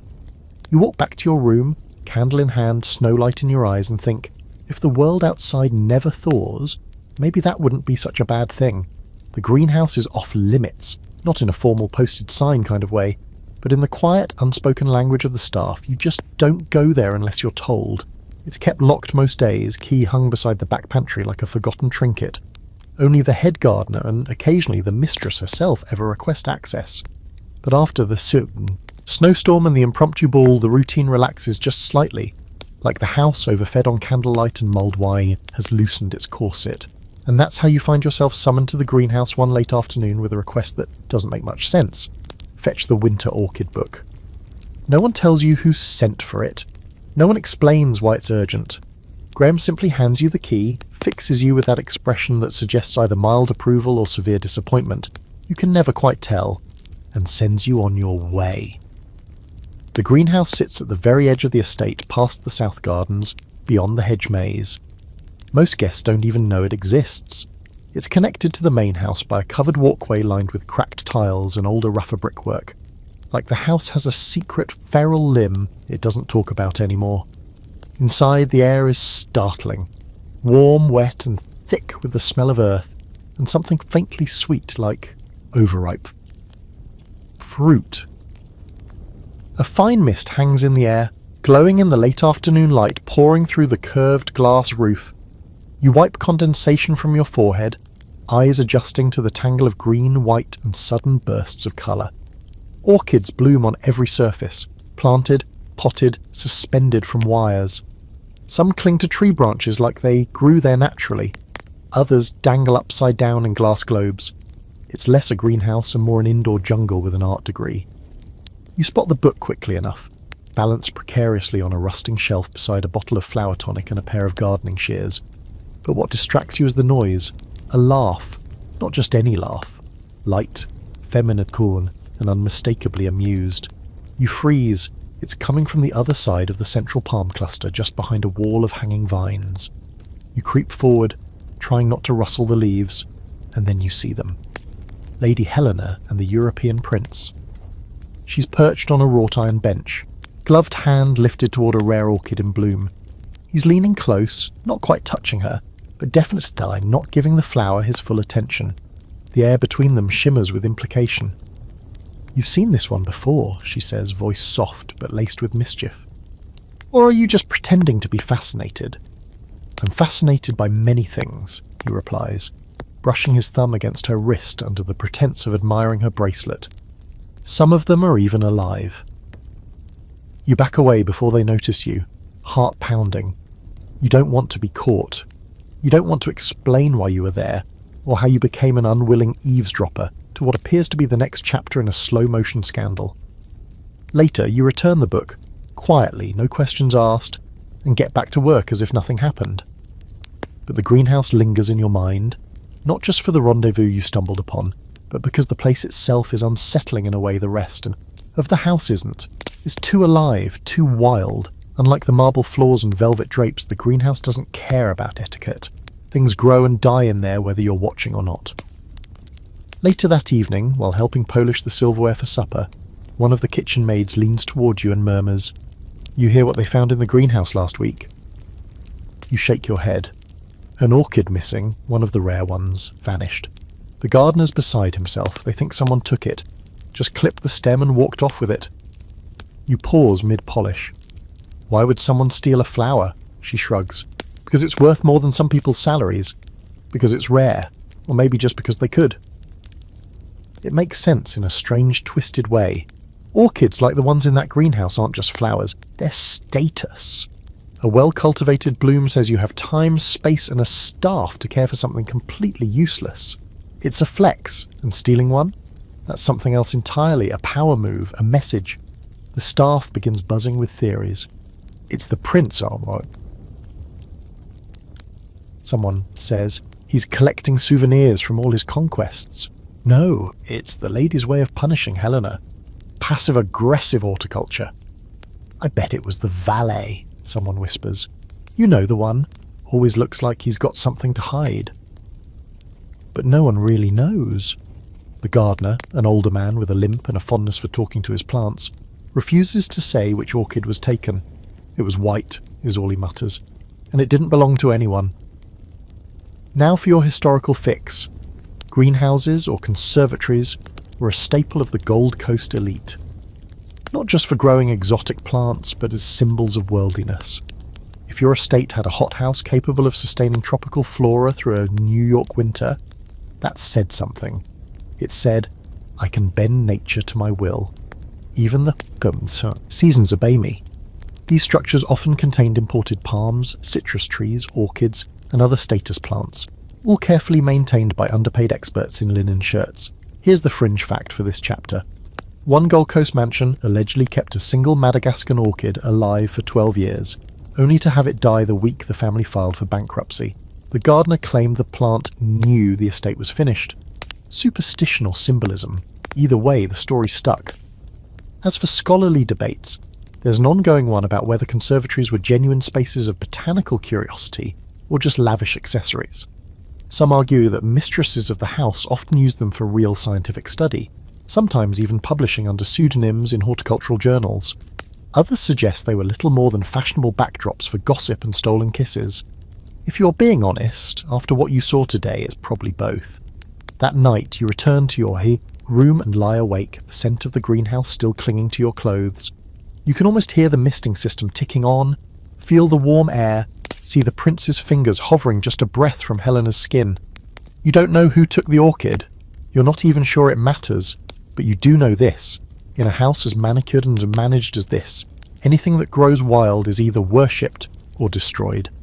The butler's pantry is sacred ground. Not because it's ornate or gilded like the formal dining rooms, quite the opposite. It's small, utilitarian, wedged between the main dining room and the servants' corridor, with a narrow window that looks out onto a forgotten patch of gravel and shrubs. But it's where the silver lives, stacked in neat velvet-lined drawers like treasure in a pirate's den.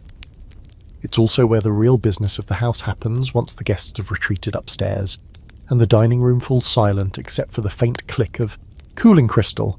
Tonight you're assigned clean-up duty, a full hour after dinner has ended.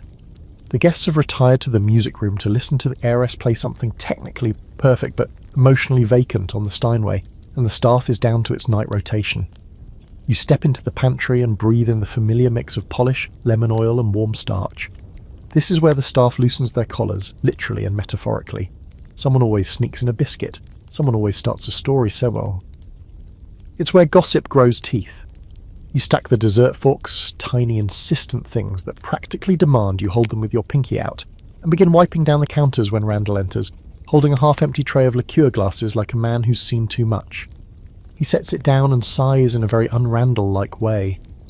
3 guests sent back their port, he says. with the weight of someone relaying a battlefield casualty report. Said it was too dry. Too dry, as if it hasn't been aging since the Spanish-American War. You offer a half smile, unsure whether sympathy or sarcasm is more appropriate. Randall just shakes his head and leans against the wall, undoing the top button of his collar in a small act of personal revolution. Then the cook's assistant wanders in, claiming she's looking for the citrus grater, which everyone knows is code for "I'm hiding from Graham." She tosses you a wink and produces 2 small sugar biscuits from inside her apron, like a magician with a carb-based act. The 3 of you settle into the kind of conversation that can only happen when you've been elbow-deep in opulence all day and are now surrounded by trays, crumbs, and the soft chime of the last remaining spoon settling into its drawer. Then someone mentions the ghost. It's always a maid who brings it up, this time it's Mary, the shy one with a stutter who usually avoids eye contact. She's standing by the pantry door with a stack of folded napkins and says barely above a whisper, "I heard footsteps last night, in the north corridor, no one there." And the bell rang. The one from the blue room. Everyone freezes. The blue guest room has been locked for months. No one's stayed there since midsummer, after a guest supposedly fell down the front steps and broke his ankle. But the bell, connected to the service board in the kitchen, is still wired. And according to Mary, it rang twice. Randall rolls his eyes. When faulty wire. A rat walking across the call plate happens all the time, but the cook's assistant leans in, grinning. "Or maybe it's old lady Corrigan," she whispers, her voice thick with mischief. "You know the story?" You don't, but you're about to. According to staff law, Lady Corrigan was the former mistress of the house, long before the current family bought the estate. She was grand, tragic, and just a little unhinged. Used to walk the halls at night, lighting candles and muttering to herself about the price of linens and the betrayal of silk dealers. The story goes that she died in that very blue room sometime in the 1880s, after locking herself inside and refusing to eat for 3 days. Some say she was grieving a lost lover. Others say she just didn't get the wallpaper she wanted. But ever since, odd things have happened.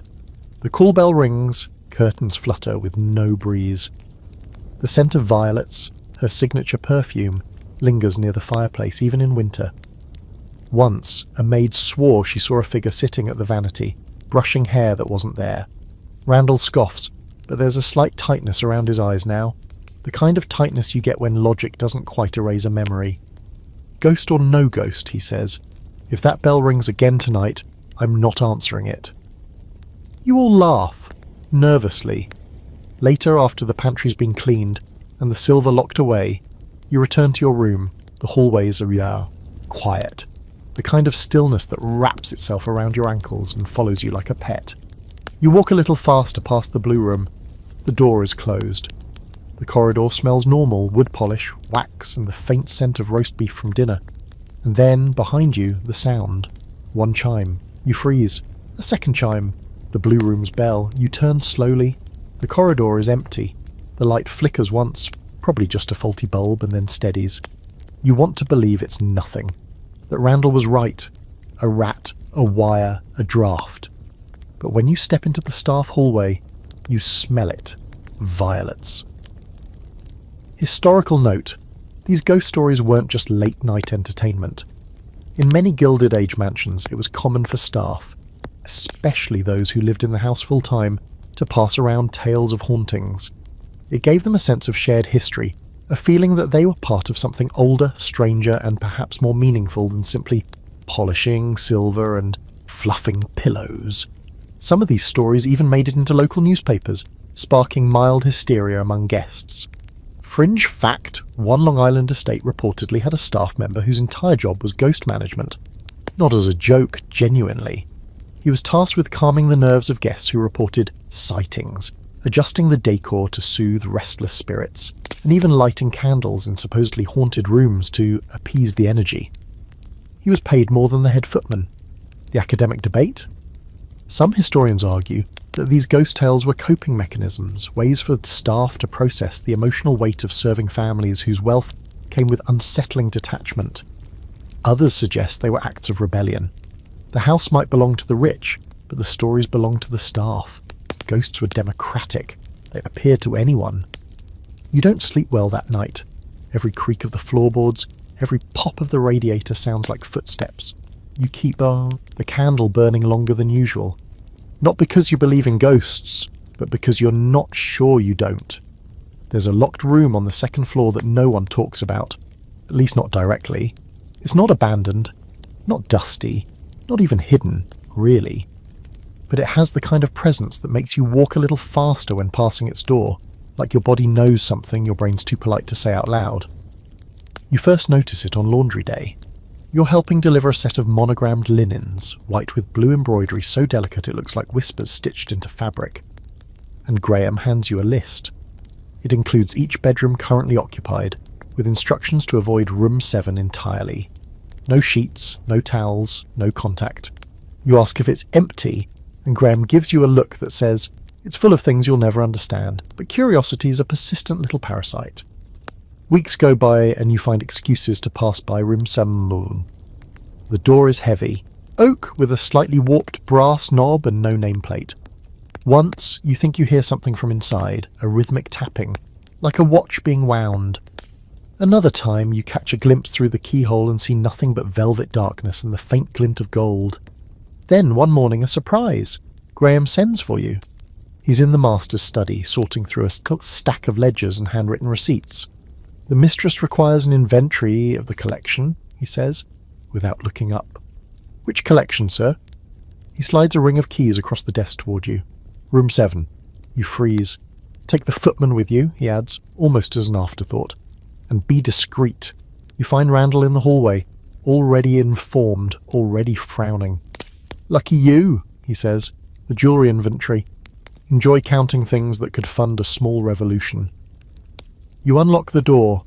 The room is unlike anything you've seen in the mansion. Not grand, not theatrical, but dense. Every inch of it radiates money in its purest, most condensed form. Cabinets line the walls. Mahogany, glass-fronted, each one housing an item so rare, so precise it looks more artifact than accessory. Tiara stands, velvet trays of rings, lockets with family crests and bracelets so fine they look too fragile to wear. There are drawers labelled pendants, evening use only, and others that simply say retired, pre-04. You and Randall work in silence, logging each piece. He calls out the item, you write it down. Diamond necklace, emerald clasp, uncut stones, code D4. Earrings, rose gold, sapphire teardrop, one missing. You note that too. And then, tucked in the back under a velvet cover, the centrepiece.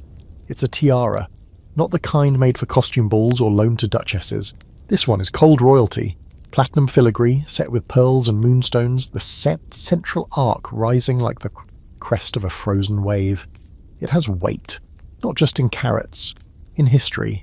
Randall whistles softly. They say she wore that to a dinner with a king, he mutters, and made him feel underdressed. You're halfway through cataloguing a box of antique brooches shaped like insects when Randall nudges you. He's found something odd, a necklace unlike the others. No case, no number, just a chain of jet black stones, set in gold so dark it almost looks burnt. Never seen this one, he says, tilting it in the light. Don't touch it. I've got a bad feeling. You write it down anyway. Unknown necklace, black stomach stones, no inventory tag. You finish the task after several hours. Return the key to Graham, say nothing about the necklace, even though it lodges in your brain like a shard of glass. Later that night, you pass the mistress in the hallway. She's wearing a silk shawl and humming a tune you don't recognise. She nods as you bow slightly, and for the first time you realise she's not wearing any jewellery at all. Historical context time. These kinds of private collections weren't just displays of wealth, they were vaults of identity. In the Gold Coast era, family jewels were as important as bank accounts. They were worn not just for beauty, but to assert power, lineage and taste. Owning a necklace once worn by a queen, or a tiara that outsparkled an ambassador's wife, meant you were someone, even if you'd bought your way into it. But here's a strange fringe fact. Some women deliberately commissioned invisible jewellery. Gemstones mounted behind the ear, rings worn on the inside of gloves, diamonds sewn into hems, because real wealth apparently didn't need to shout, it whispered in platinum. As for the scholarly debate, Historians argue over whether these collections were truly used or simply hoarded. Some claim they were symbols of personal power, tools for navigating a world where women were expected to smile and decorate, not dominate. Others say they were merely trophies, stockpiled in rooms, like this one to feed egos and reassure heirs. You think of the Blackstone necklace and you dream of it that night. Or maybe not dream, you can't quite tell. You see a ballroom, empty, the chandelier's dark, a single candle flickers on the floor, and someone, maybe the mistress, walking barefoot, wearing only the necklace. Her hair is down, her face unreadable. When you wake, your hands are clenched. The next morning, the door to room 7 is locked again. Graham returns the key to its silent hook by the pantry. No one mentions it. Randall won't even meet your eye. But as you polish the silver later, you catch a glimpse of the mistress through the parlour window. She's wearing a new pair of earrings. Simple, understated, unlike anything from the collection. Maybe they're new. Or maybe she's just tired of wearing her history. There's a commotion in the motor court. Not the usual sort. The clatter of trunks, the low rumble of a new guest's car purring in from the gravel. It's drive, but a different energy altogether. It's loud, chaotic, and coming far too early for anything elegant. You're sent out by Graham with a simple directive. See what's happened, but don't insert yourself unless it's on fire. And even then, only if the family is involved. The morning air is sharp, the kind that makes your fingers ache by the time you cross the courtyard. You round the ivy-covered wall that separates the house from the service court and see it. The master's prized Rolls-Royce, deep navy blue with silver accents that have been hand-polished within an inch of their lives, is missing. Not parked, not relocated, just gone. In its place stands the garage manager, beet red in the face, his cap in his hands, stammering to a footman and 2 security men who are definitely not regular staff. You stay back, but your ears work just fine. I lock the gate myself. I always lock it, he insists, as if saying it enough times will make it true. No, one had the key, no one but... He stops, glances at the security men. No one but the family. That part doesn't get repeated. You slip back into the house before anyone notices, but the rumours already outrun you. By lunch, the staff corridors are pulsing with theories. The cook insists it was stolen by bootleggers. They've been circling the estates lately, haven't you heard? One of the maids swears she saw someone tall and foreign-looking sneaking toward the stables after midnight. The laundry boy claims he heard the engine purr around 3 a.m, but no one listens to him, because he once said he saw a bear in the rose garden, and it turned out to be Graham in his overcoat. You try to put it out of your mind. Cars break down, cars get misplaced. Wealthy people lend things casually. Maybe the master took it himself and forgot to say so, but something's off. No one in the family is saying a word, and no one's panicking. At least not outwardly, which is almost worse. Then the real shock arrives. The newspaper. You're sorting mail in the vestibule when you see it. Tucked into the pages of the New York Herald, a headline halfway down the page. Banker's nephew arrested in Manhattan. Joyride incident, vehicle linked to Gold Coast estate, the nephew, of this house. You read the paragraph 3 times to be sure. He's been staying with the family for weeks, tall, quiet, always lurking near the fire with a drink he didn't sip. You didn't think much of him. No one did. Apparently no one should have taken their eyes off him. He'd driven the car into the city, picked up a girl from the chorus line. Her name's in the paper too, poor thing. And they were found asleep in it outside a jazz club in Midtown, engine still running, ashtray full of lipstick-smudged cigarettes. The article is cautious, deflecting blame from the family, but the damage is done. The master doesn't appear at lunch. The lady hosts, wearing a cream silk blouse and a smile frozen so perfectly it could be studied by scientists. No one mentions the incident. But the air in the dining room is heavier than usual. The silence between fork clinks more pronounced. And when the lady excuses herself early, Graham follows without a word. The rest of the day is chaos disguised as routine. The staff are warned. No discussion of the event. Especially not in the presence of guests, but the guests are already whispering. You hear them in the hallway, voices soft and sharp. Well, I always thought he was odd. Do you think he'll be disinvited from the Newport season? I heard he was dabbling in, liquor investments, as if bootlegging is a phase, like tennis or hydrotherapy. Downstairs, the staff can't help themselves. It's the most exciting thing that's happened since someone dropped a duck to Rhine during the mayor's visit. Randall, always the voice of moderation, shakes his head and mutters, "It's always the quiet ones." You pass by the garage that evening. The spot where the Rolls usually sits looks naked now. There's a faint smell of oil and snow melt. The head mechanic stands by the workbench, turning a wrench in his hands like it's an emotional support object. "He's not coming back," he says without looking up.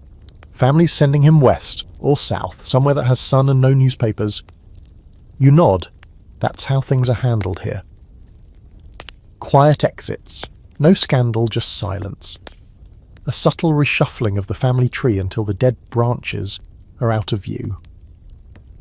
Let's pull back for a moment. Historical context. Because this sort of thing wasn't rare. During the Gilded Age and early 20th century, wealthy families went to great lengths to keep the appearance of perfection. When a scandal erupted, especially involving younger relatives, it was treated like a contagion. The solution was always distance. A European tour, a posting to the countryside, a sudden enrolment in a faraway university. The euphemism of choice was rest cure. Often it meant exile. Fringe fact, some families employed professional fixers, quiet men in tailored suits who specialised in erasing mistakes. Not with violence, but with paperwork, favours and untraceable cash. If someone got in trouble, the fixer would show up with a suitcase and a plan. You're going to Chicago. You're going to pretend you like it there. You're not going to speak to the press, ever. And the scholarly debate? Some argue this rigid obsession with appearance was a product of insecurity, families trying to bury their nouveau riche roots by emulating European nobility. Others claim it was purely strategic, a way to protect financial interests. If investors sensed instability, fortunes could unravel. So the truth was buried under mahogany and manners. Back in the mansion, things return to normal, or at least what passes for it. New linens are ordered. The lady sends a note to the jeweller. The guest list for the next event is subtly altered. And the Rolls? It returns a week later, driven by a man no one recognises, freshly cleaned, the interior still faintly smelling of someone else's perfume. You're polishing silver in the pantry when you hear Graham say, without looking up, "That car has seen more than most marriages." You don't ask what he means. That night, in your room, you imagine the nephew halfway across the country, sweating under desert sun or sipping gin in a city where no one knows his name. You picture the girl from the chorus line, folded up inside a newspaper story, never invited to explain her side. And you realise everything in this house, every person, every item, every silence, is curated. Even scandal has to match the curtains. It starts with a chicken. Not metaphorically, an actual chicken. It appears in the scullery without warning, deposited unceremoniously in a woven crate that looks like it came straight out of a market in Paris. You lift the lid, expecting produce, maybe a few precious truffles, and are met instead by the hard blink of an extremely unimpressed hen. "Voilà," he says, "boy," says Chef Léon, dramatically waving one hand toward the crate like he's just pulled off a magic trick. "Poule de Bresse, the finest bird in the world." You don't know how a chicken can look both sacred and furious, but this one manages it. And so begins the Great Kitchen War. It had been building for weeks, like a pot left on a low simmer, barely noticeable until it boils over. On one side you've got Chef Léon, imported from Lyon, with a moustache sharp enough to slice mushrooms and a temper that could probably poach an egg without heat. On the other side there's Mrs. Thistlewhite, the British cook, stern, starchy, built like a tea kettle, and blessed with an endless supply of pudding recipes and passive-aggressive commentary. Until now, they've operated like diplomats from rival kingdoms, sharing the same kitchen, but staying in separate corners, he with his copper pans and game birds, she with her suet and jam jars. But then the mistress announced a themed dinner, an elegant fusion of the old and new worlds. That was all the spark required. Within hours, the kitchen is a battlefield. Mrs. Thistlewhite insists on Yorkshire pudding. Chef Léon counters with puff pastry. She wants roast beef carved tableside. He's crafting duck à l'orange with sauce that requires exactly 127 stirs. No more, no less. You're stuck in the crossfire, delivering veiled insults disguised as polite requests and returning spoons with precise instructions like, "Tell Madame the bechamel is too eager." By Wednesday, the temperature in the kitchen isn't just from the stove. The maids whisper about a flying ladle, and someone swears a jelly mould was stabbed with a fish knife. You witness a full standoff over the use of garlic in the consommé, ending only when Graham appears, raises one eyebrow and says, "If I taste discord on the spoon, I will serve ice water and regret." Even that doesn't stop them. On the night of the event, the kitchen is a pressure cooker of egos and boiling stock. You're assigned to assist both sides, which is exactly as dreadful as it sounds. "Bring me the foie gras, not the local garbage," barks Léon. "Tell the Frenchman if he so much as looks at my trifle, I'll batter him and the cream," hisses Thistlewhite. You nod, smile, and think about faking a fainting spell. But then somehow the plates begin to assemble. Dishes are passed, sauces whispered over, garnishes adjusted like crown jewels, and then, miraculously, it all comes together. The guests take their seats, candles flicker. The first course is served, a chilled celery soup with caviar pearls and a miniature cheddar biscuit perched delicately on the rim, like a culinary ceasefire. You hover in the dining room doorway, watching reactions. The guests murmur approval. Glasses clink. Someone mentions Paris, someone else mentions Devonshire. No one throws up, chokes or faints. It's a triumph. But backstage the tension hasn't cooled. During clean-up you find Chef Léon alone, polishing his knives with the air of someone who just survived a duel. "She boiled the asparagus," he mutters. "Boiled it. Like it was laundry." Later, you spot Mrs. Thistlewhite standing over a tray of half-eaten desserts, arms folded. "He flambéed the custard," she growls. "Who flambés a custard? Madmen, that's who." You keep your thoughts to yourself. You liked the custard. Historical perspective? Kitchens in Gold Coast mansions were often run like high-end restaurants, with professional chefs brought in from Europe to maintain culinary prestige. French chefs were considered the pinnacle of refinement. Cordon Bleu credentials meant more than character references, but they didn't work alone. There was a whole team: pastry chefs, sauciers, butchers and bread, specialists. And then there were the cooks who'd been with the family for decades, often British or Irish, loyal, territorial, and allergic to garlic.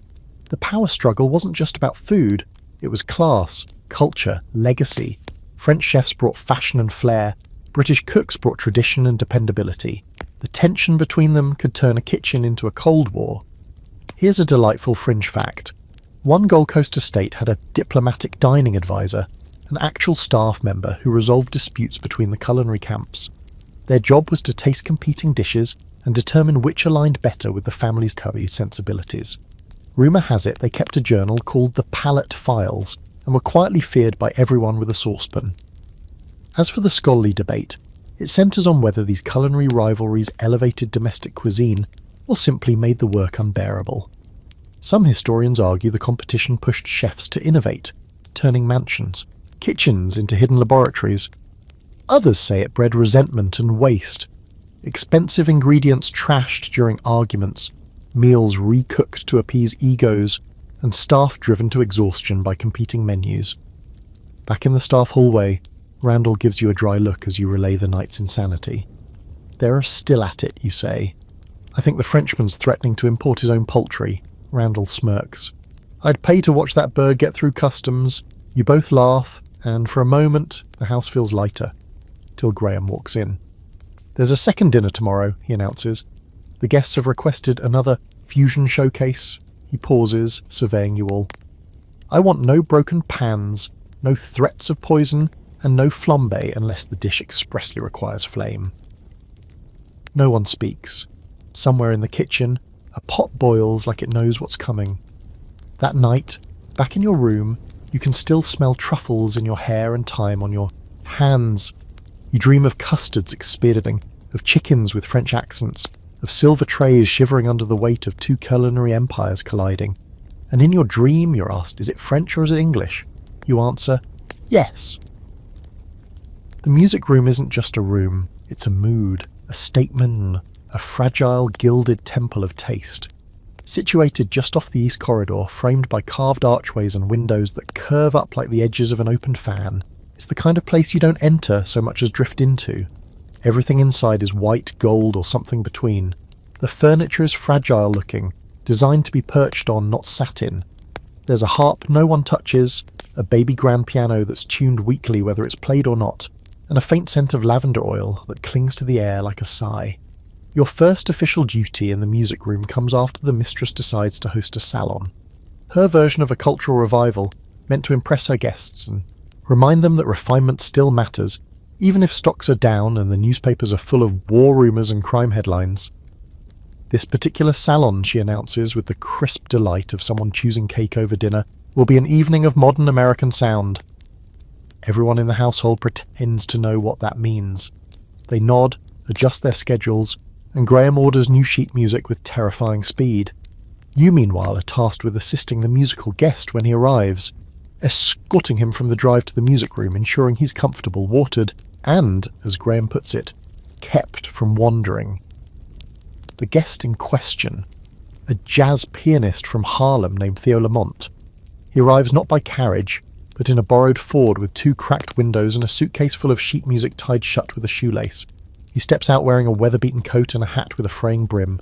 The valet looks horrified. You, on the other hand, like him immediately. Theo shakes your hand like your equals, which no one here ever does, and grins as he looks up at the house. "Would you look at this play?" he whistles. "Bigger than my whole block." You smile. "You'll be in the music room, right this way." Inside, the reaction is mixed. The guests aren't expecting him to be quite so real. The mistress recovers quickly, offering her hand with a practiced smile. The younger guests are curious. The older ones are wary. The master nods once, then disappears back into his study. Theo says little as he explores the room, walking slowly around the piano like he's sizing up an opponent. He lifts the lid, taps a few keys, listens. Then he plays, not a full song, just a handful of notes, scattered like raindrops. And just like that, the room shifts. It's not the music they're used to. This isn't Chopin or Debussy or the usual polite parlour pieces. This is syncopation, tension, joy, bottled in rhythm. It's as if the house, so stiff and carefully managed, suddenly exhales. You're stationed in the corner with a tray of aperitifs, watching everything.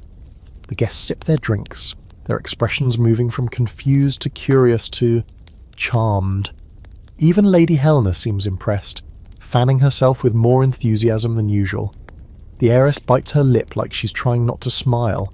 Someone taps their foot. Scandalous. Then comes the break between sets. Theo excuses himself, steps into the hallway, and lights a cigarette with a tired grace that makes him look older than he is. You follow him, tray still in hand. "They don't know what to do with me," he says with a laugh, puffing smoke toward the ceiling. "You're doing fine," you reply. "Yeah." He looks at you. "And you? How's life in the big house?" You hesitate. No one ever asks you that, certainly not a guest. "I stay quiet. I stay busy," you say finally. "It's the easiest way to survive." He nods like he understands too well. "That's a shame," he says. "You look like you got more to say." Before you can respond, a voice cuts down the hall. Graham, sharp and icy. "Mr. Lamont, we are ready for your return."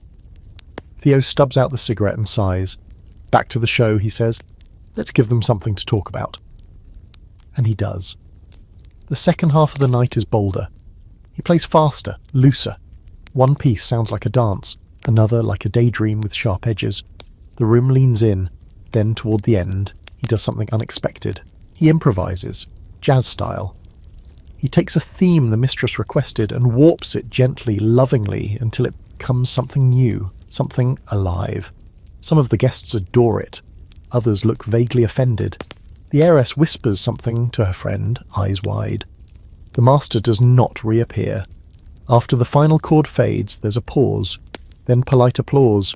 Not wild, not dismissive. Confused admiration, maybe. Controlled curiosity. Theo nods, bows, once, and walks back out through the same hallway, coat slung over his shoulder. You're the one who opens the door for him. He thanks you again, and this time his handshake lingers just a moment longer. "Take care of yourself," he says. "Don't get buried in here." And then he's gone. Historical snapshot. Music rooms like this were standard in Gold Coast mansions, intended to showcase not just wealth but culture. They were often the most carefully decorated spaces in the house, built for acoustics, adorned with instruments rarely played, and used for salons, gatherings that blurred the line between performance and performance of taste. Fringe fact, in the 1920s, some estate owners began experimenting with jazz salons. but only under very specific conditions. Jazz was still seen as risque, unpredictable, even dangerous. It was allowed in as long as it was filtered, cleaned up, slowed down, performed by musicians deemed acceptable. Some families even hired white musicians to imitate jazz, thinking it safer, which brings us to the scholarly debate. Was the inclusion of jazz a sign of progress or appropriation? Some argue these salons helped introduce new art forms to skeptical audiences. Others claim they sanitized jazz, stripping it of its soul to make it palatable to the upper crust. Scholars still argue about the intent versus the impact. You return to your room late that night, the final notes still echoing in your memory. You lie back on your narrow bed, stare at the ceiling, and wonder what would happen if you did speak up. If you said the things you think instead of folding them into silence. Outside, the wind carries the last echoes of a syncopated melody. For the first time in a long while, the house doesn't feel so rigid. It feels like something shifted. And you feel like maybe, just maybe, you're still playing your own song. Romance in the mansion is forbidden. Not by any rule written in ink or stitched into the servant handbooks, but by something much more effective, unspoken threat. It's understood from the moment you arrive that personal entanglements below stairs will be met with disapproval, and entanglements across the class divide will be met with something closer to exile. But unspoken rules are only as strong as people's willingness to obey them. And people, as you've now witnessed firsthand, are almost comically bad at denying themselves. It starts, like most things here, in the periphery. A pause that lasts a beat too long. A hand brushing another under the guise of passing silverware. You catch it in glimpses, a certain look shared across the drawing room, a whispered conversation just before morning service, the way someone disappears from the corridor just as another enters. Is the butler's niece, the new maid Lillian Ann, and the second footman Charles. Both young, both quiet, and both increasingly suspicious in their synchronized absence. You don't mean to spy. Honestly, you'd rather not be involved. But in a house like this, where nothing goes unseen for long, you notice because you have to. It becomes part of your survival instinct, like recognizing the mistress's mood from the click of her heels, or knowing when a storm is coming just from the way the dining room windows creak. One afternoon you find them in the servants' hallway off the laundry. Lillian is sitting on the bottom step of the back staircase, her apron crumpled in her lap. Charles stands just above her, talking low, hands tucked into his pockets. They don't touch, but they might as well. The space between them is full of every unsaid thing. You don't interrupt, but you don't hide either. Lillian sees you, flinches slightly and offers a weak smile. "Just taking a moment," she says. You nod. "Of course." They vanish quickly after that, scattering like birds when the wind shifts. But the pattern doesn't stop. They find each other in the tiny spaces, between duties, passing in the scullery, meeting eyes across the great hall during supper service. She once slips a note into his vest pocket, a folded scrap of linen torn from an order sheet.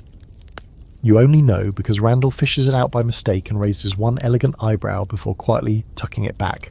He says nothing. Not to her, not to Graham, not even to you, because even Randall knows what this house does to people.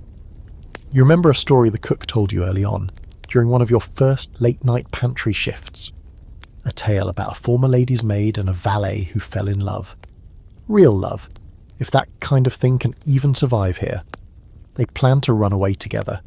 Had a whole escape mapped out, right down to the ferry schedule. But on the night of their escape, someone found out. The valet was dismissed. Quietly, efficiently, the maid was reassigned to another estate. They never saw each other again. The cook always ends the story with a shrug and a cup of tea. "It's not a tragedy," she says. "It's just what happens. You want to believe Charles and Lillian are different. That somehow they'll beat the odds. That the rules of this place, the weight, the hierarchy, the whisper chains, won't crush them the way it crushes so much else." But then comes the letter. It arrives mid-morning, delivered by hand. A simple envelope, cream-coloured, no seal. Lillian reads it in the corridor. Her face stays unreadable until she finishes. Then she folds it once, tucks it into her apron, and walks away like nothing happened. Later that evening, she tells you what it said. "They're sending me to the summer estate in Connecticut," she says, her voice low, her eyes dry. "The lady says she needs someone she can trust there during the spring rotation." You don't need to ask why. You don't need to ask who told the lady, or if she even needed telling. These things make themselves obvious eventually. "I leave on Sunday," Lillian says. "No notice, no chance to say goodbye to anyone." You know what that means. It means no goodbye to Charles. No final walk through the gardens, no stolen moments in the linen closet. Just a silent, polite vanishing. The next day Charles comes to you in the courtyard, where you're hauling a crate of table linens. "Have you seen her?" he asks. You nod. "She's packing." He looks down, jaw clenched. "I thought we were careful," he says, more to himself than to you. You want to tell him you were careful, that they both were, but in a place like this, care doesn't protect you. Discretion is just delay, so you don't say anything at all. Lillian leaves on a grey Sunday morning, no fanfare, just a carriage with worn wheels and a driver who doesn't speak unless you ask twice. She hugs the kitchen maid, shakes Randall's hand and walks past Charles without a word. He watches from the servants' hall window, eyes sharp but unreadable. When the carriage disappears, down the lane he exhales once, quietly, and returns to polishing the stair railings like nothing ever happened. Historical note: forbidden romances were common in Gilded Age households, between staff and family, even between guests and employees. But they were rarely tolerated. The illusion of a smooth, refined household demanded that emotional messes be cleaned up faster than silver spills. Some estates even included morality clauses in servant contracts, and pregnancy, especially without a husband, was an automatic dismissal. A scandal, even whispered, was more dangerous than a cracked chandelier. Fringe fact: there were entire etiquette manuals written for upper-class families on how to manage emotional turbulence among staff. One included a chapter titled, "How to Dismiss Quietly and Without Contagion," as if heartbreak was something that could be caught like a cold. The scholarly debate continues. Were these separations acts of cruelty or necessity? Some argue the strict control over staff relationships maintained a level of professionalism in a world where boundaries were crucial. Others see it as another form of class oppression, controlling even love and longing. Either way, the mansion always came first. A few weeks later, you receive a letter of your own, not from anyone official, just a plain folded page left in your dresser drawer. It reads, "Tell him I'm all right. Tell him I didn't say goodbye because I wouldn't have been able to leave. L." You burn it in the pantry fireplace that night, watching the paper curl into ash, your fingers still smelling faintly of lavender and linen. And you never do tell Charles, because that too is part of life here. Learning when silence is the kinder choice.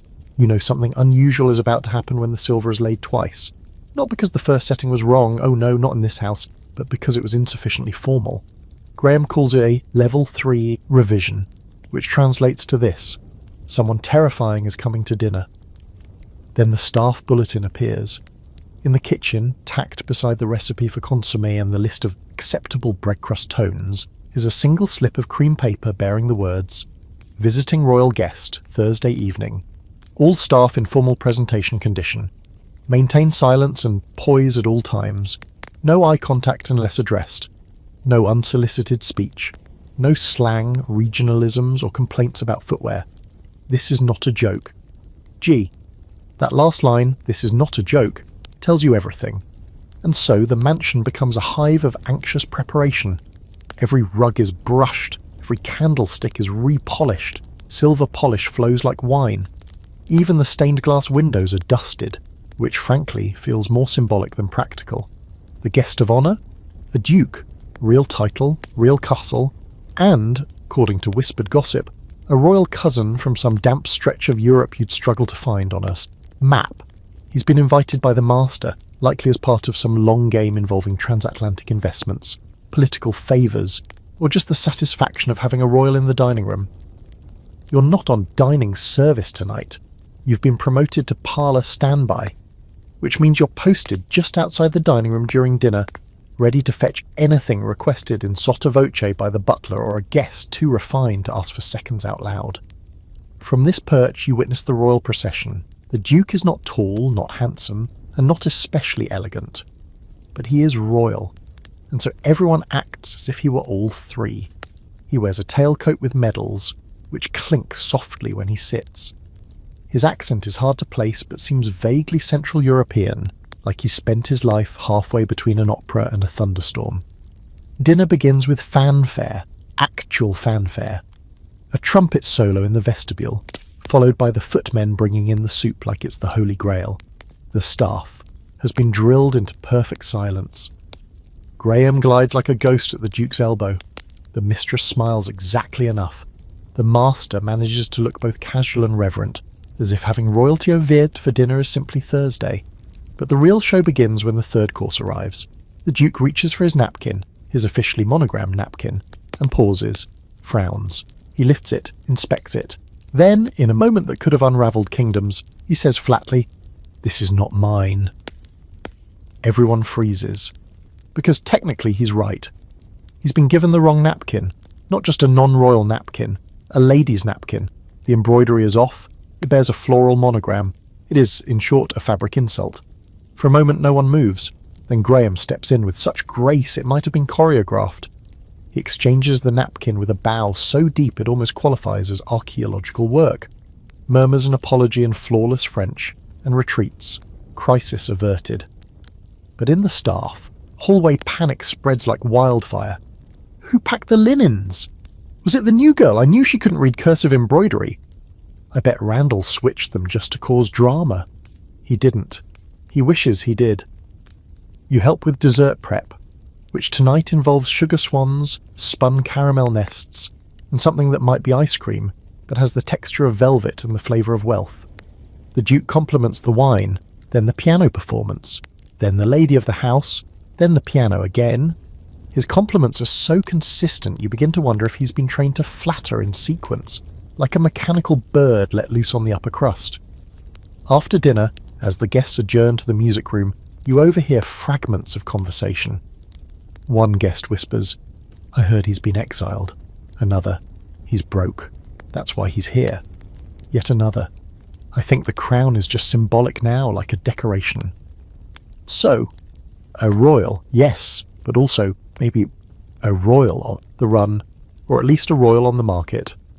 Historical detail time. During the early 20th century, it was common for minor European royalty to travel or flee to America. The Gold Coast mansions became their pétanque and their playgrounds, their refuge, and sometimes their matrimonial hunting grounds. American families, wealthy but lacking titles, were eager to pair their daughters with nobility, even if the noble blood came with financial ruin or questionable histories. It was the perfect transaction, money for status and vice versa. Fringe fact, one lesser prince once spent an entire season bouncing between 5 different estates in Long Island, allegedly proposing to 3 daughters in 1 week. He was eventually sent back to Europe with a polite letter and several misplaced cufflinks. As for the scholarly debate, were these royal visits signs of cultural blending or desperate posturing by both sides? Some argue it was the birth of a modern global elite, where titles and bank accounts began to cross-pollinate. Others see it as the slow, awkward dance of fading empires and rising fortunes, both trying to pretend they weren't slipping. Later that evening, as you return linens to the laundry, you pass the Duke's guest suite. The door is ajar. Inside, he's speaking on the phone in a language you don't recognise. He laughs, deep, tired, then switches to English. "Yes," he says, "it's beautiful. No, I don't think they know who I really am." A pause. Not that it matters. You move quietly away, leaving the napkin cart behind. That night, Graham finds you in the pantry. "Well," he says, "no one was beheaded. That counts as success." You laugh, quietly. He leans in slightly. "If anyone asks, the napkin incident never happened." "But it did," you say. "Yes," he replies, "but that doesn't mean it should be remembered." That's how the mansion works. Not by truth, by narrative. The Duke leaves the next morning with a kiss on Tumnius, the mistress's hand, a polite bow to the staff, and 2 trunks of linen heavier than when he arrived. A week later, his name appears in the society pages, seated beside an heiress from Philadelphia. But you'll always remember him in this house, his medals, his tired eyes, and the moment when a single napkin almost unravelled the whole performance. You find it one afternoon while delivering a replacement lamp to the West Corridor, a task usually beneath your post, but Graham is in one of his reallocation moods, which is his way of saying someone else messed up and you've been chosen to fix it.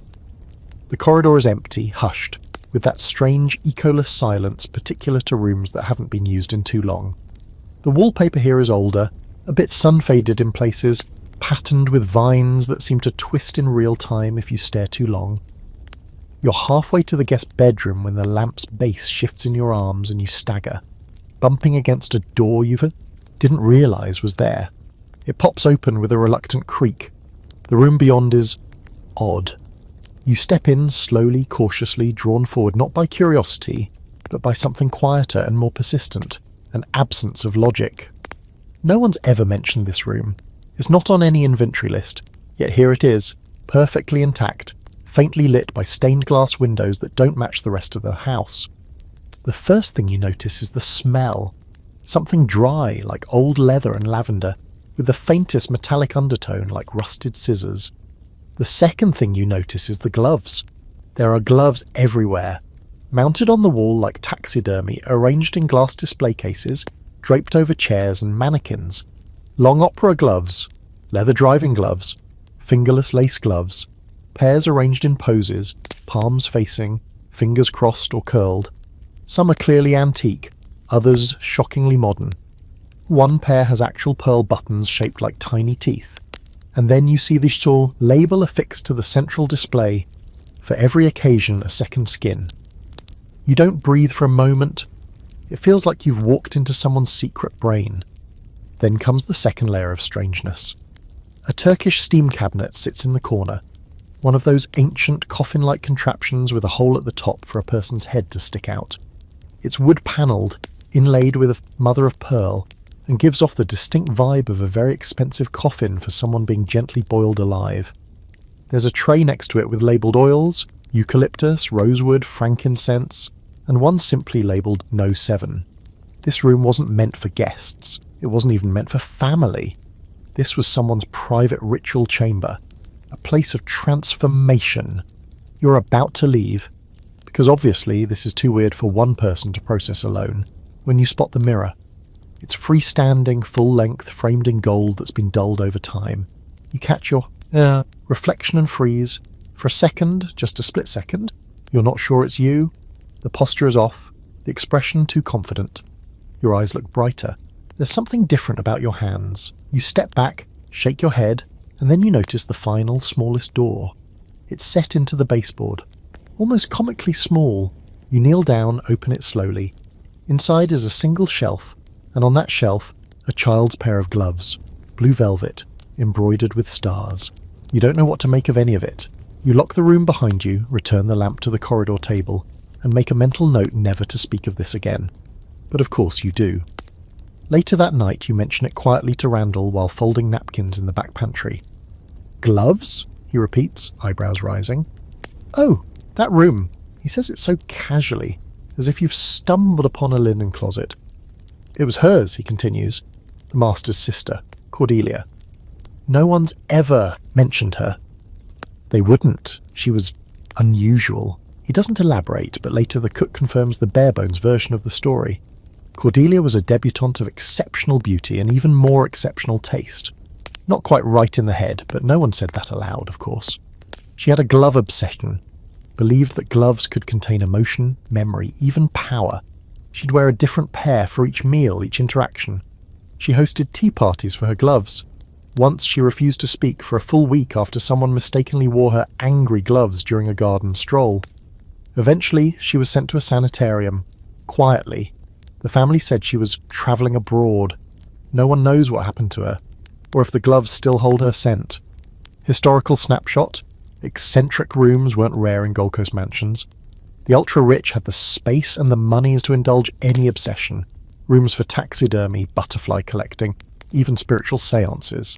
Some were simply artistic playgrounds. Others were expressions of unspoken mental health issues, managed privately with staff instructed to enable rather than intervene. Fringe fact: one estate on the North Shore allegedly had a scream room, an acoustically sealed chamber where the mistress would go to have her emotional releases. She believed screaming at full volume in a velvet-lined vault prevented wrinkles and migraines. The room was equipped with brandy, tissues, and a single stuffed armchair. As for the scholarly debate, historians continue to wrestle with the line between wealth-fueled expression and pathology. Were rooms like Cordelia's Glove Museum acts of creative genius, or symptoms of isolation? Some argue that the sheer detachment of wealth fostered environments where eccentricity went unchecked, even rewarded, so long as it didn't disrupt appearances. Others say these private rituals were attempts at control in a world where even the rich were puppets of social expectation. Back in your room, you lie awake and imagine Cordelia, slipping on a different pair of gloves before facing each hour. You picture her selecting the blue velvet ones for comfort, the stiff leather ones for rage, the lace for seduction, the silk for sorrow. You wonder if she's still alive somewhere, putting on her gloves one by one in a room with no mirrors. You fall asleep with your own hands curled under the pillow, uncovered but not unguarded. And in your dream, the gloves in the case begin to twitch. The storm rolls in just after sundown, thick and theatrical, as if summoned by someone with a flair for timing. The kind of storm that doesn't just rain, it announces itself. Thunder growls like a warning. The trees outside the breakfast room bend so far sideways you start to worry about the marble urns flanking the garden steps. You're on candle patrol, checking the emergency taper sets, hidden discreetly in sconces throughout the halls. The electricity flickered twice already, and when power so much as blinks in a house like this, everything goes to high alert. You're halfway down the main gallery when the lights go out completely. Silence. Then a second later, the staff springs into practice motion. Graham is already appearing out of a shadow like he's been training for this moment since birth. Candle sets, no oil, nothing scented, only the brass tapers with the straight wicks. And do not light the ones in the East Hall until I say so. He vanishes again before you can nod. So the house fills with little bursts of flame, glowing in their ornate holders, casting long, flickering shadows across the wainscoting. The grand staircase looks like a cathedral now. The guests murmur nervously, drawn into clusters, sipping tea or the brandy or whatever, makes the dark feel smaller.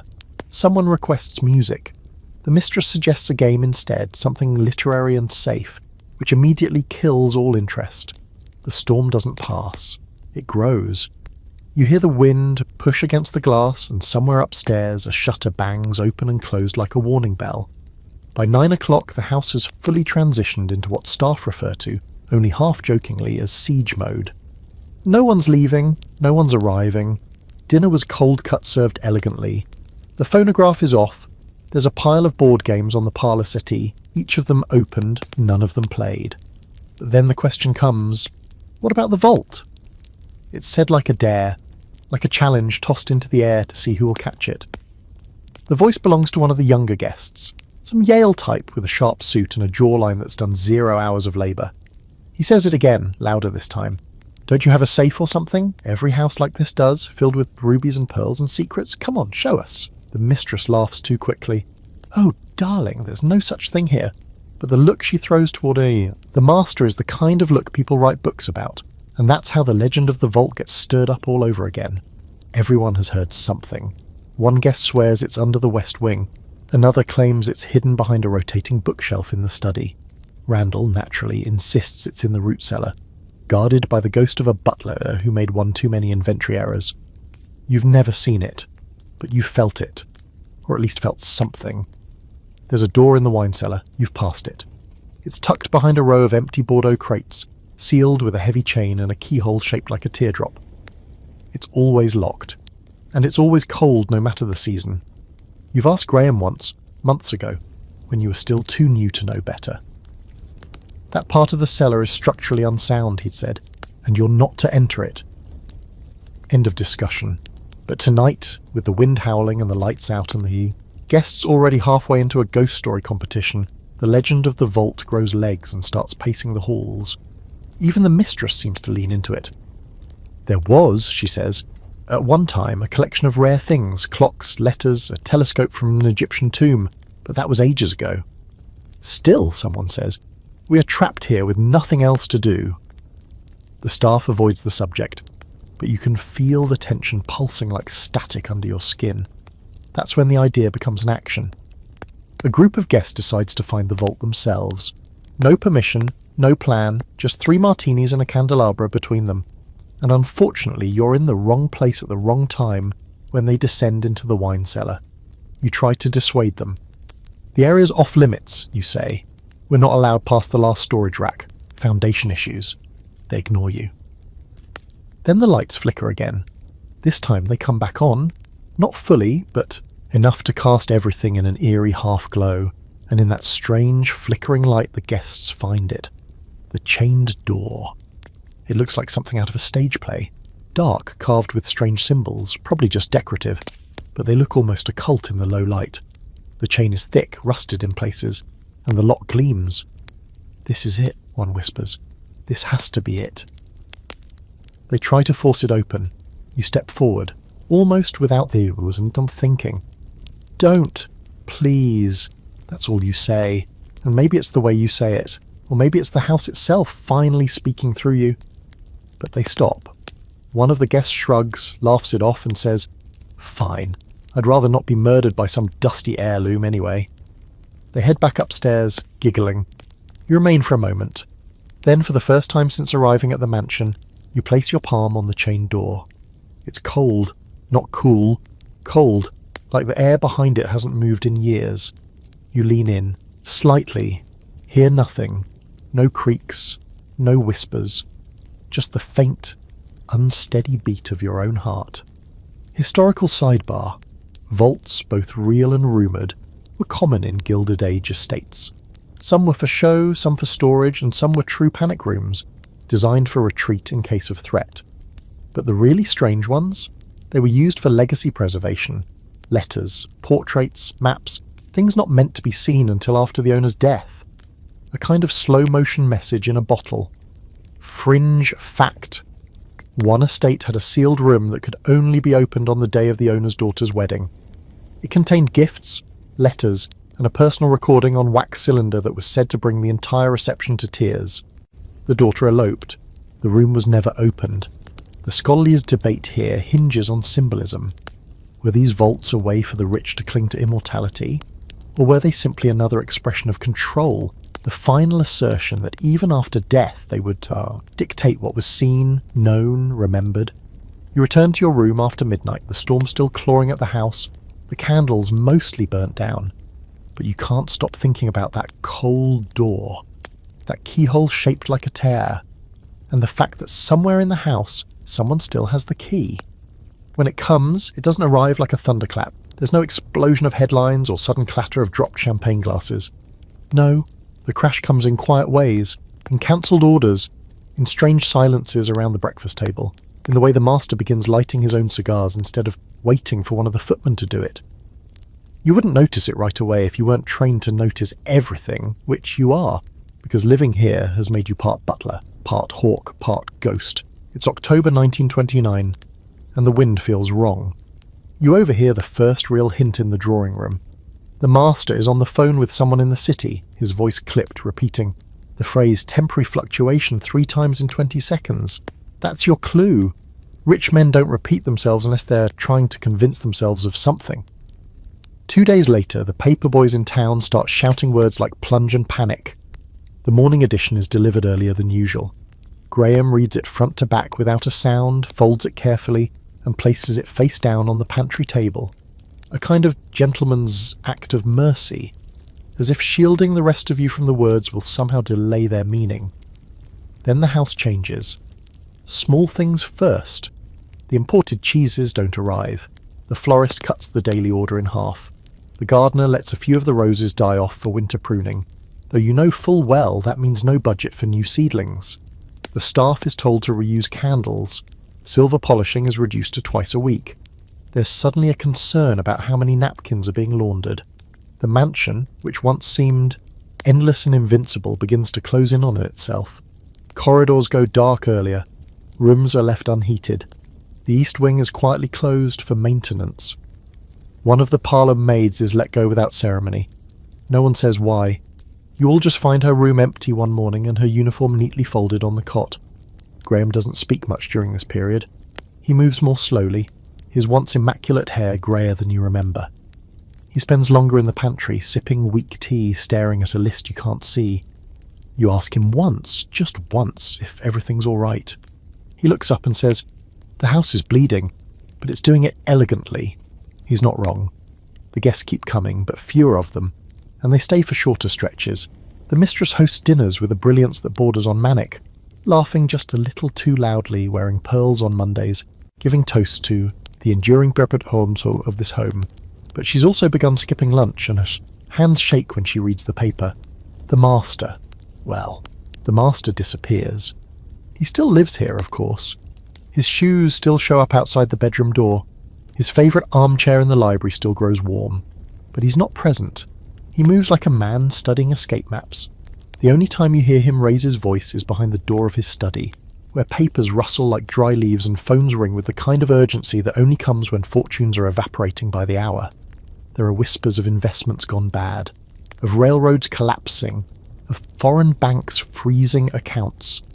Someone says the master lost a third of the family's holdings in a single day. Another says it was half. You don't know the numbers. You only know that fewer carriages arrive, and the stable boys have started mending shoes in their spare time instead of feeding guests' horses. One night late, you pass by the music room and find the mistress alone. No piano playing, no tea, just her sitting in the middle of the room, staring at the ceiling, a fur wrap still fastened tightly around her shoulders even though the room is perfectly warm. You hesitate, unsure whether to speak. Then she says softly, without looking at you, "Do you think the lights in this house will ever turn off?" You say, "No, ma'am," because it feels like the safest answer. But you're not so sure. Historical context. The 1929 stock market crash hit everyone. But it struck the ultra-wealthy in particularly interesting ways. They were too big to fall quickly. But once they started falling, it was from very high up, and with no safety net. Families who had built massive fortunes over decades lost everything in a matter of weeks. Estates that had stood as symbols of permanence began to crumble beneath debt and fear. Staff were laid off en masse, horses sold, silver melted down, entire wings of mansions locked forever. Fringe fact, one estate in Connecticut had its telephone service cut off before the owners realised they couldn't afford it. The butler allegedly rode into town by bicycle to send telegrams until the family quietly sold the house. As for the scholarly debate, some argue that the downfall of the Gold Coast elite was inevitable, a kind of karmic correction after decades of extravagance. Others believe it was more tragic than deserved. These weren't just rich people being humbled, these were entire micro-societies disintegrating. Homes that ran like cities, staff who lived and died by a system that had no backup plan. For many it wasn't just a crash, it was the end of a world. And you remain. Because someone has to keep the candles lit. Someone has to reset the clocks. Someone has to polish the doorknobs even when there's no one to touch them. You're standing in the dining room one afternoon when you notice the curtains have been drawn and never reopened. Dust has settled on the sideboard. The centrepiece hasn't been changed in a week.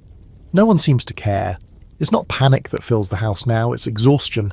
Not fear, but a sort of numbness that feels even more dangerous. The mistress no longer asks about flowers. The master no longer orders cigars. Graham keeps polishing silver no one uses. You walk through the halls and hear the silence stretching longer every day. The crash didn't break the house in half. It just dimmed it. One chandelier at a time. It's the sound of footsteps on the marble that wakes you. Not hurried ones, not panicked, just too many. Too early. It's barely dawn and already the front drive is cluttered with motion.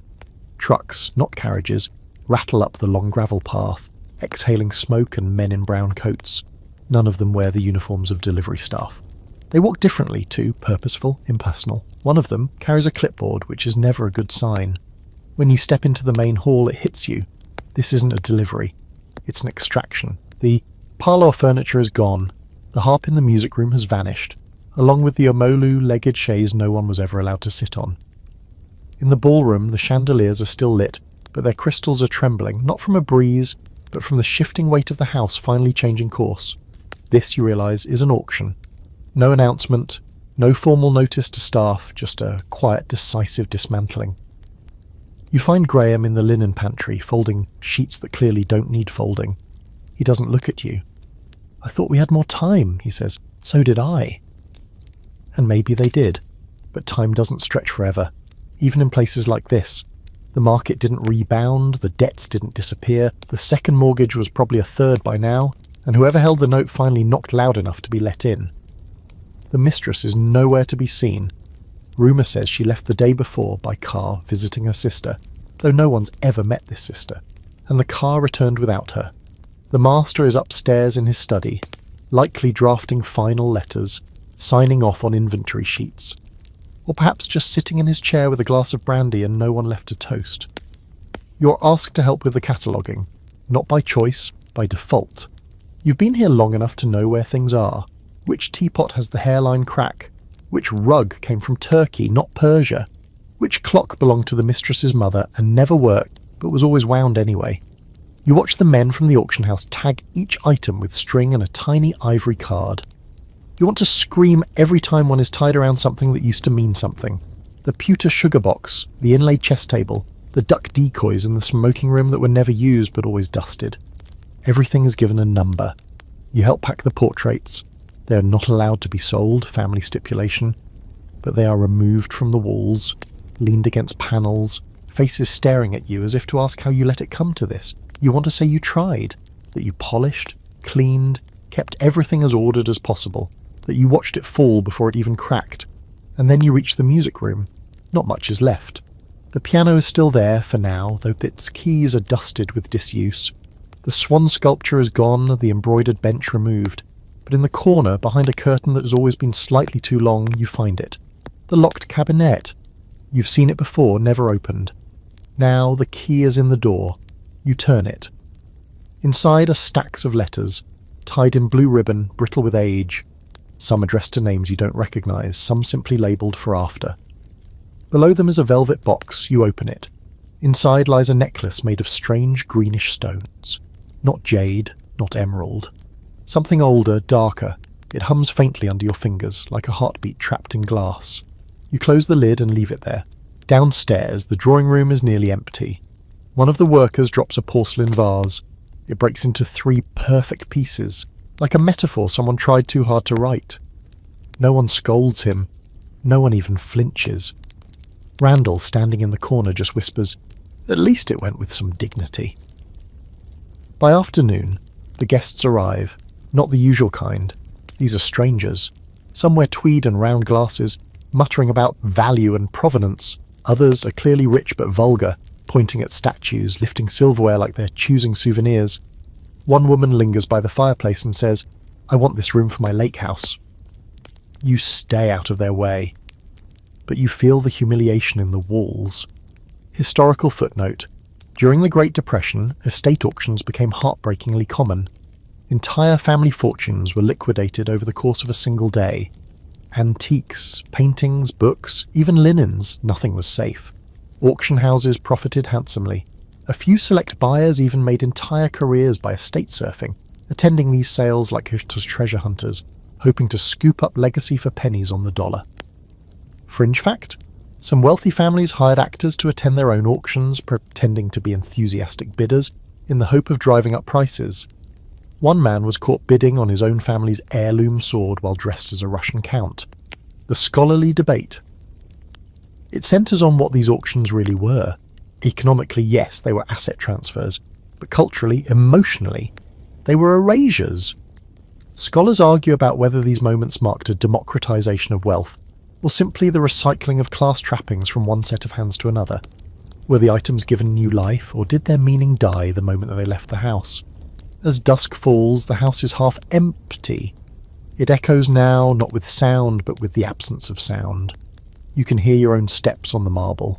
The candle tapers burn, faster, with fewer people to admire them. You walk the halls as if in mourning, touching nothing, just remembering. You pass the kitchen, quiet. The pantry, bare. The garden stairs, half covered in windblown leaves.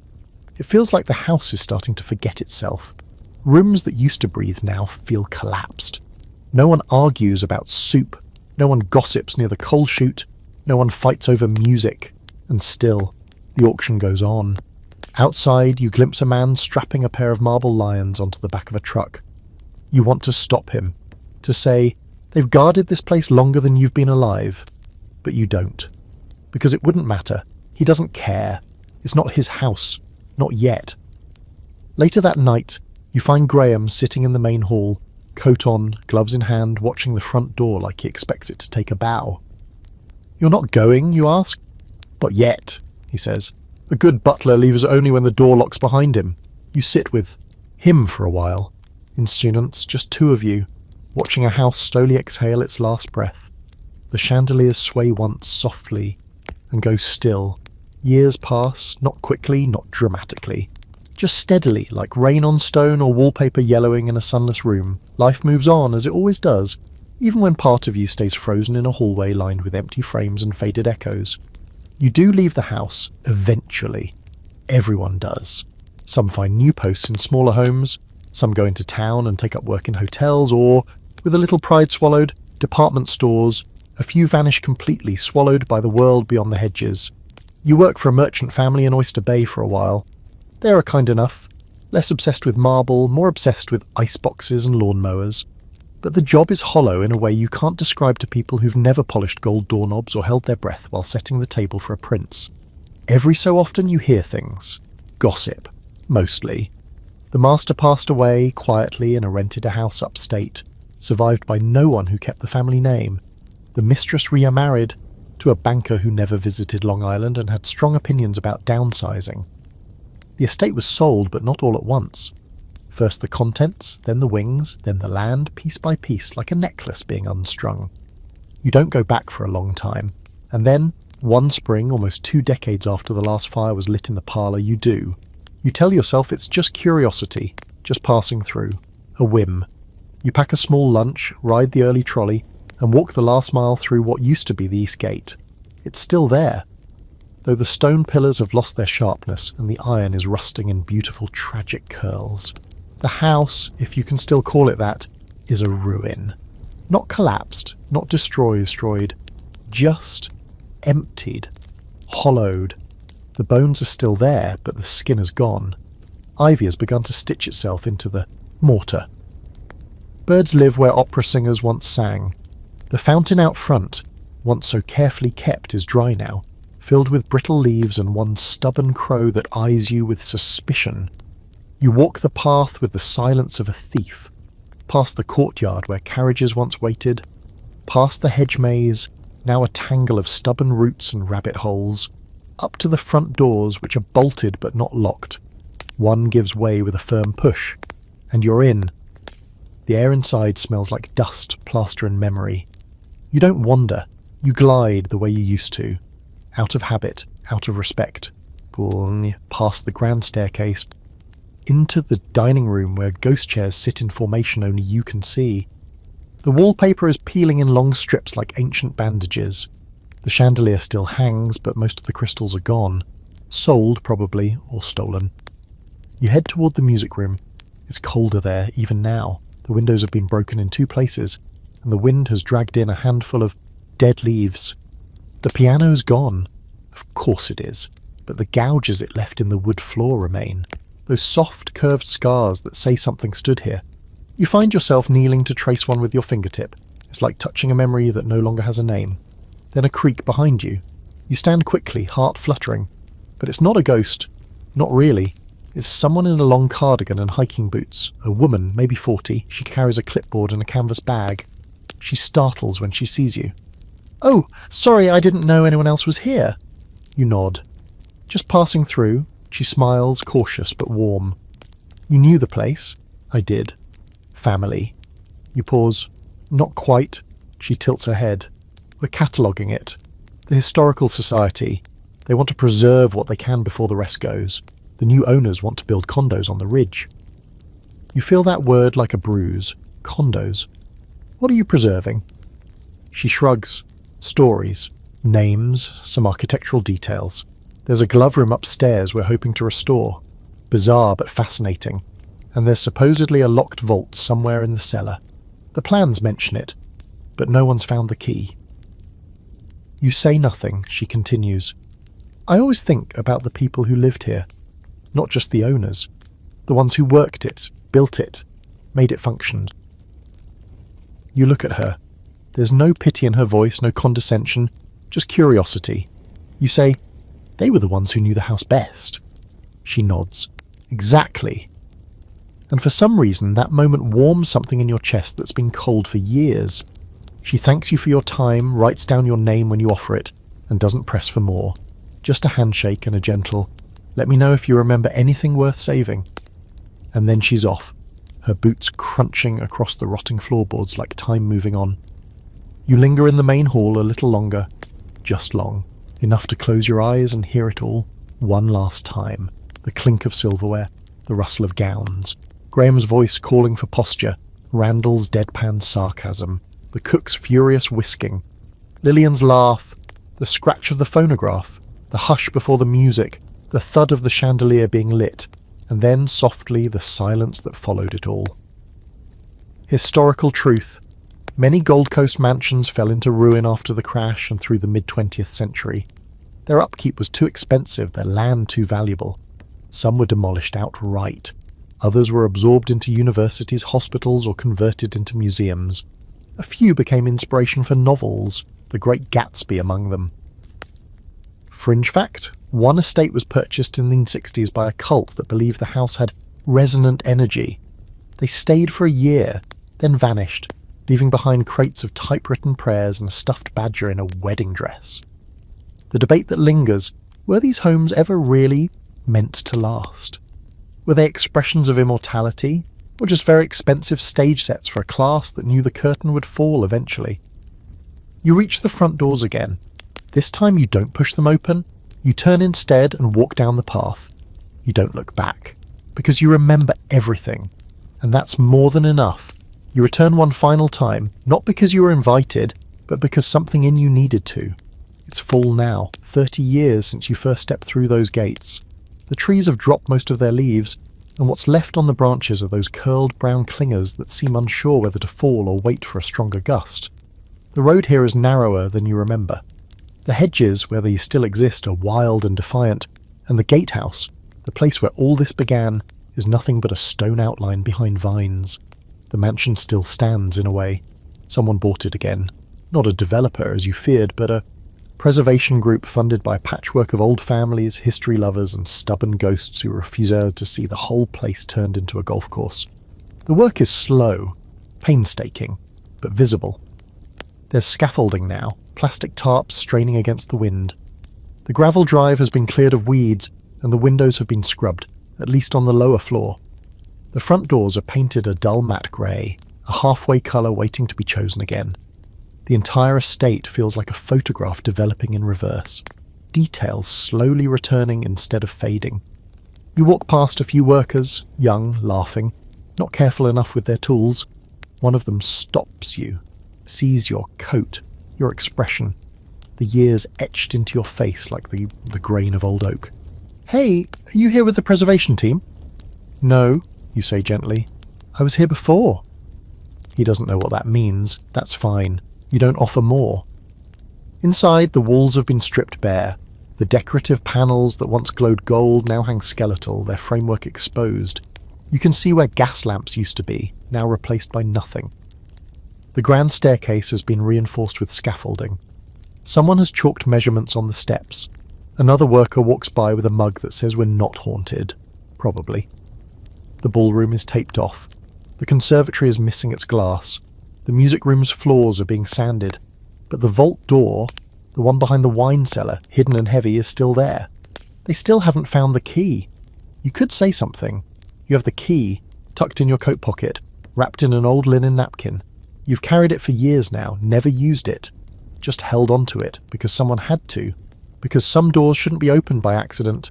But today you leave it there? Instead, you go to the servants' wing. It's mostly untouched. The public money goes to the public spaces, ballrooms, parlours, grand windows. Their staff quarters remain as they always were, plain, narrow, easily forgotten. But this is where the real stories live. You run your hand along the chipped doorframe of your old room. You peer into the pantry where Randall once held court, where Graham once sipped his tea like it held all the world's secrets. There's no furniture now, just bare walls and dust. But you still remember every creak, every midnight footstep, the scent of polish, the flutter of linen, the quiet personal victories, a table set perfectly, a compliment left unspoken but implied. You sit for a moment on the edge of a window that doesn't look like much.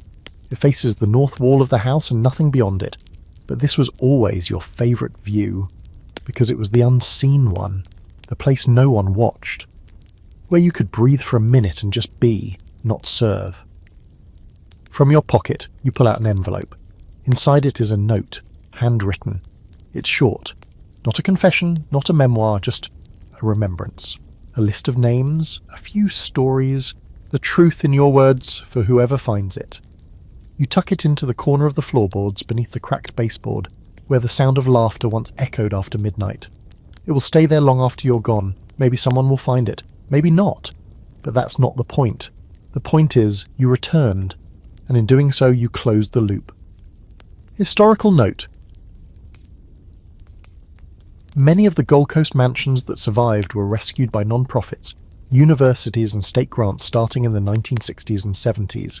Some became museums, others remain semi-ruins, visited by curious historians and people who remember them from before.